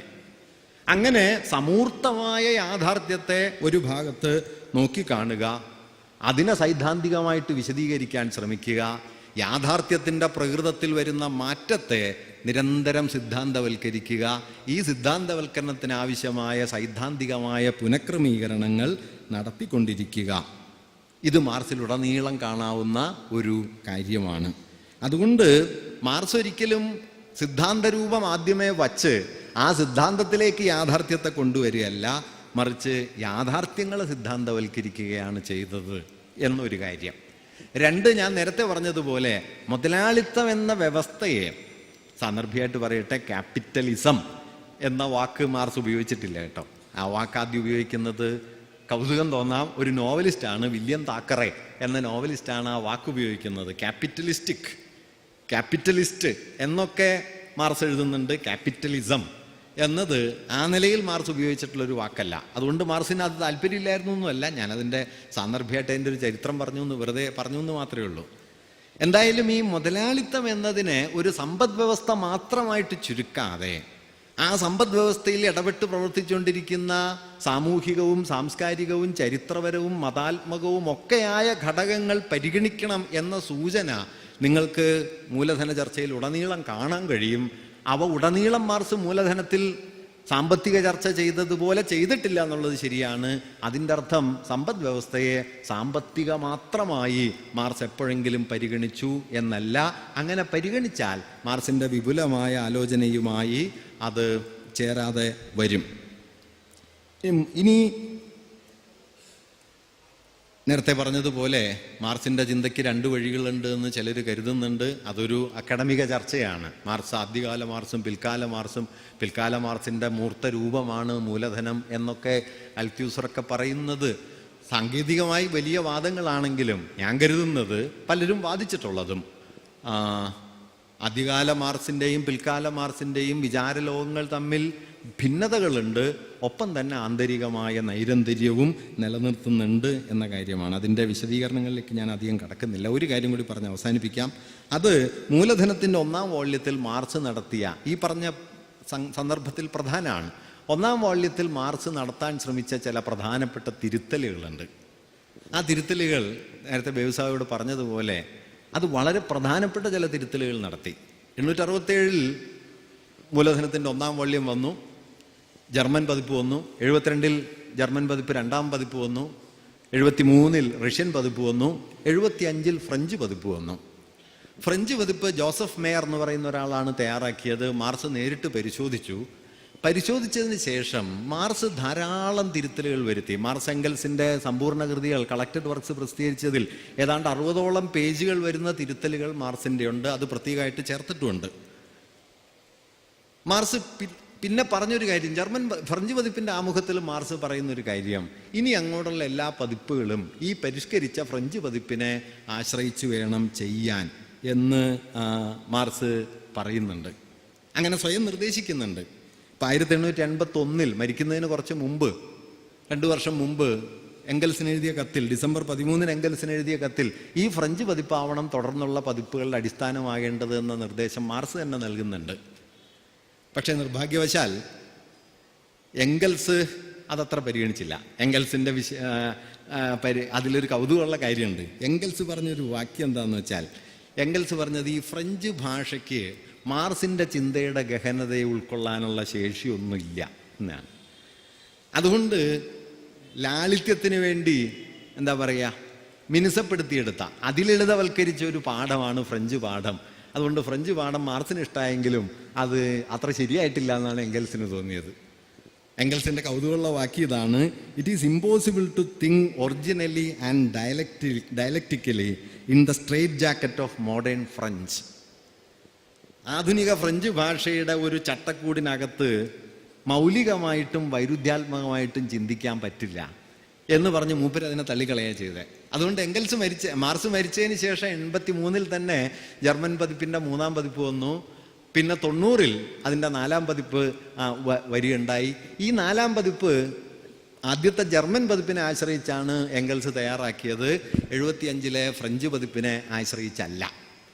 മാർക്സ് വരുത്തിയ തിരുത്തലുകൾ എന്തൊക്കെയാണ്? ഞാൻ അടുത്ത കാലത്തൊരു പുസ്തകം ഇതിനെക്കുറിച്ച് വായിച്ചു. കെവിൻ ആൻഡേഴ്സൺ എന്ന് പറഞ്ഞ് ഒരാൾ ഇതിനെക്കുറിച്ച് വിശദമായി പഠിച്ചിട്ടുണ്ട്. അദ്ദേഹം മാർക്സ് അറ്റ് ദ മാർജിൻസ് എന്ന് പറഞ്ഞിട്ടുള്ള ഒരു പുസ്തകം. അതിൽ 1870-80കളിൽ മാർക്സിൻ്റെ ചിന്തയിൽ മൗലികമായ ചില പുതിയ പ്രശ്നങ്ങൾ ഉയർന്നു വരുന്നുണ്ട്. അത് ഒന്ന്, ഈ യൂറോപ്പിൽ നിന്ന് വ്യത്യസ്തമായി കിഴക്കൻ രാജ്യങ്ങളിൽ, പ്രത്യേകിച്ചും ഏഷ്യൻ രാജ്യങ്ങളിലും അതുപോലെ റഷ്യയിലും അയർലൻഡിലും അമേരിക്കയിലും ഒക്കെ നടക്കുന്ന സമരങ്ങൾ, വിപ്ലവ മുന്നേറ്റങ്ങൾ, ഇതിൻ്റെ സ്വഭാവം എന്താണ്? ഇത് മാർക്സിൻ്റെ ഒരു ഗൗരവമുള്ള വിഷയമായി. ആദ്യഘട്ടത്തിൽ മാർക്സ് കരുതിയത് ഈ 3-ാം ലോകരാജ്യങ്ങൾ എന്നൊക്കെ പറയുന്നത് 1-ാം ലോകരാജ്യങ്ങളുടെ വഴിയിലൂടെ സഞ്ചരിച്ച് മുമ്പോട്ട് പോകണം എന്നാണ്. അങ്ങനെ സാധ്യമാവുന്നതാണ്. ഒരു ഘട്ടത്തിൽ കൊളോണിയലിസത്തെ മാർക്സ് പരോക്ഷമായെങ്കിലും പിന്തുണയ്ക്കുന്ന മട്ടിലൊരു പ്രസ്താവന വരികയും ചെയ്യുന്നുണ്ട് ഇന്ത്യയെക്കുറിച്ചുള്ള അദ്ദേഹത്തിൻ്റെ ചർച്ചകളിൽ. അൺകോൺഷ്യസ് ടൂൾ ഓഫ് ഹിസ്റ്ററി, ചരിത്രത്തിൻ്റെ അബോധാത്മകമായൊരു ഉപകരണമാണ് കോളനീകരണം എന്ന് അദ്ദേഹം ഒരു സ്ഥലത്ത് പറയുന്നുണ്ട്. 70കളിൽ അദ്ദേഹം ആ പൊസിഷൻ തിരുത്തുന്നുണ്ട്.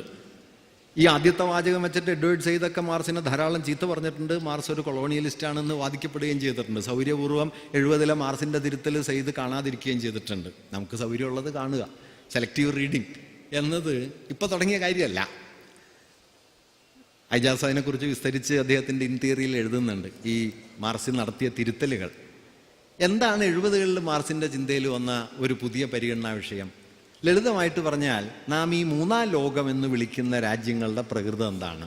അതിൻ്റെ വിപ്ലവപരമായ വളർച്ചയുടെ ക്രമം ഒന്നാം ലോകത്തിൻ്റെ അഥവാ വ്യാവസായികമായി വികസിച്ച രാജ്യങ്ങളുടെ അതേപടി ആയിരിക്കുമോ? ആയിരിക്കും എന്നൊരു കരുതലാണ് 67 മൂലധനത്തിൻ്റെ ഒന്നാം വാള്യത്തിലുള്ളതെങ്കിൽ 75 ഫ്രഞ്ച് പതിപ്പിൻ്റെ ആമുഖത്തിൽ അദ്ദേഹം ആ നിലപാട് തിരുത്തുന്നുണ്ട്. അതാണ് തിരുത്തലിലെ കേന്ദ്ര പ്രശ്നം. അതായത് സോഷ്യലിസ്റ്റ് സമൂഹത്തിലേക്ക് കടക്കാൻ വ്യാവസായിക വികസനത്തിൻ്റെയും മുതലാളിത്ത വിപ്ലവത്തിൻ്റെയും ഘട്ടം ഒരു കാർഷിക സമൂഹം അനിവാര്യമായും പിന്നിടേണ്ടതുണ്ടോ എന്ന ചോദ്യം വേരാ സസൂലിച്ച് എന്ന് പറയുന്ന റഷ്യൻ വിപ്ലവ പ്രവർത്തക മാർസിനോട് ഇക്കാര്യം എഴുതി ചോദിക്കുന്നുണ്ട്. 1878 മറ്റോ മാർസ് അവർക്ക് എഴുതുന്ന കത്തിൽ മാർസ് പറയുന്നത് 2 സാധ്യതകളുണ്ട്. റഷ്യൻ കമ്മ്യൂണുകൾക്ക് എന്ത് സംഭവിക്കും, പൊതുഭൂവുടമസ്ഥതയിൽ നിലനിൽക്കുന്ന റഷ്യൻ കമ്മ്യൂണുകൾക്ക് എന്ത് സംഭവിക്കും എന്ന് ചോദിച്ച കത്തിന് അവർ മറുപടി എഴുതിയത്, വേരാ സസൂലിച്ച് വലിയ ആളാണ് കേട്ടോ, അവിടുത്തെ റഷ്യൻ സാർ ചക്രവർത്തിയെ വെടിവെച്ച് കൊന്ന കേസിലെ പ്രതിയാണ്, താൻ വെടിവെച്ച് കൊന്നിട്ടില്ല എന്ന് കേസിൽ വാദിച്ച് കുറ്റത്തിൽ നിന്ന് രക്ഷപ്പെട്ടു പോകുന്ന സ്ത്രീയുമാണ്. അവർ തന്നെയാണ് വാദിച്ചത്. അവരായിരുന്നു പക്ഷേ വെടിവെച്ച് കൊന്നത്. കൊന്ന കൂട്ടത്തിൽ ഒരാൾ അവരായിരുന്നു. കോടതിയിൽ പക്ഷേ അവർ വാദിച്ച് അല്ലാന്ന് സമർത്ഥിച്ച് പുറത്ത് കിടക്കുകയുണ്ടായി വേരാ സസൂലിച്ച്. ആ വേരാ സസൂലിച്ച് ചോദിച്ച ചോദ്യത്തിന് മാർസിൻ്റെ ഉത്തരം 2 സാധ്യതകൾ റഷ്യൻ കമ്മ്യൂണുകൾക്കുണ്ട്. ഒന്ന്, മുതലാളിത്തത്തിലേക്ക് കടക്കാതെ ഒരു സോഷ്യലിസ്റ്റ് സമൂഹത്തിലേക്ക് മുന്നേറാനുള്ള ഒരു ചവിട്ടുപടിയായി, സ്പ്രിംഗ് ബോർഡ്, കുതിച്ചുചാട്ടത്തിൻ്റെ ഒരു പലകയായി നിങ്ങൾക്ക് വേണമെങ്കിൽ റഷ്യൻ കമ്മ്യൂണുകൾ മാറാം. അല്ലെങ്കിൽ മുതലാളിത്തത്തിൻ്റെ കടന്നുവരവിൽ റഷ്യൻ കമ്മ്യൂണുകൾ ചവിട്ടിയരയ്ക്കപ്പെടും. ഈ 2 സാധ്യതയുണ്ട്. ഈ 2 സാധ്യത മാർസ് തള്ളിക്കളയുന്നില്ല. 1860 മാർസ് പക്ഷേ ഇതിൽ ആദ്യത്തെ സാധ്യതയെ കൺസീവ് ചെയ്തിട്ടില്ല. മുതലാളിത്തത്തിലേക്ക് പ്രവേശിക്കാതെ അദ്ദേഹം ഒരു മൂലധനത്തിന് ഒന്നാം വാള്യത്തിൽ എഴുതിയത് വികസിത രാജ്യങ്ങൾ അവികസിത രാജ്യങ്ങൾക്ക് തങ്ങളുടെ ഭാവിയെ കാണിച്ചു കൊടുക്കുകയാണ് ചെയ്യുന്നത് എന്നാണ്. 1875 ഫ്രഞ്ച് പതിപ്പിലെ തിരുത്ത് വികസിത രാജ്യങ്ങൾ തങ്ങളുടെ വഴിയിലേക്ക് വന്ന അവികസിത രാജ്യങ്ങൾക്ക് തങ്ങളുടെ ഭാവിയെ കാണിച്ചു കൊടുക്കുകയാണ് എന്നാണ്. ഈ തിരുത്തൽ ചെറുതല്ല. തങ്ങളുടെ വഴിയിലേക്ക് വന്ന അവികസിത രാജ്യങ്ങൾ, അതായത് മുതലാളിത്ത വികസനത്തിലേക്ക് കടന്നു വന്ന അവികസിത രാജ്യങ്ങളുണ്ട്. കടന്നു വരാത്ത രാജ്യങ്ങൾക്ക് എന്ത് സംഭവിക്കും എന്ന ചോദ്യം മാർസ് അവിടെ ഉന്നയിക്കാനായിട്ട് ശ്രമിക്കുന്നുണ്ട് എന്നാണ് കെവിൻ ആൻഡേഴ്സണൊക്കെ പറയുന്നത്. അതുപോലെ തന്നെ കർഷക സമൂഹത്തെ ആക്കിക്കൊണ്ടാണ് മുതലാളിത്ത വളർച്ച മുന്നേറുക എന്ന മൂലധനത്തിലെ ഒന്നാം വാള്യത്തിലെ നിർദ്ദേശം, അത് യൂറോപ്പിലെ കർഷക തൊഴിലാളികളെ എന്ന് മാർസ് 75 ഫ്രഞ്ച് പതിപ്പിൽ തിരുത്തുന്നു. ഞാൻ പറഞ്ഞത് ഏഷ്യാറ്റിക് മോഡ് ഓഫ് പ്രൊഡക്ഷനെ കുറിച്ചുള്ള മാർസിൻ്റെ ഒബ്സർവേഷൻസിനെ ഒരുപക്ഷെ കൂടുതൽ വിശദാംശങ്ങളോടെ വിപുലീകരിക്കുന്ന മട്ടിൽ ഉള്ള ചില നവീകരണങ്ങൾ മാർസ് മൂലധനത്തിൻ്റെ ഒന്നാം വാള്യത്തിൽ നടത്തിയിട്ടുണ്ട്. എന്തുകൊണ്ട് ഇങ്ങനെയൊക്കെ ചെയ്യുന്നു അതുകൂടി പറഞ്ഞ് അവസാനിപ്പിക്കാം. നിങ്ങൾ കരുതും ഇയാൾ അവസാനിപ്പിക്കാമെന്ന് പറഞ്ഞിട്ട് 2-3 തവണയായി, ഇത് അവസാനിക്കണില്ലല്ലോ. എങ്കിലും ഇത് അവസാനത്തെയാണ്. എന്തുകൊണ്ട് ഇങ്ങനെയൊക്കെ തിരുത്തി? ഞാൻ നേരത്തെ പറഞ്ഞതുപോലെ മാർസിൻ്റെ കൺസേൺ തൻ്റെ അക്കാഡമികമായ തൻ്റെ വൈജ്ഞാനികമായ ഭദ്രത മാത്രമല്ല, മറിച്ച് യാഥാർത്ഥ്യത്തിൻ്റെ മൂർത്ത പ്രകൃതം എന്താണ്. മാർസിനെ ഈ നോട്ടത്തിലേക്ക് ആകെ പ്രേരിപ്പിച്ച ഘടകം റഷ്യയാണ്.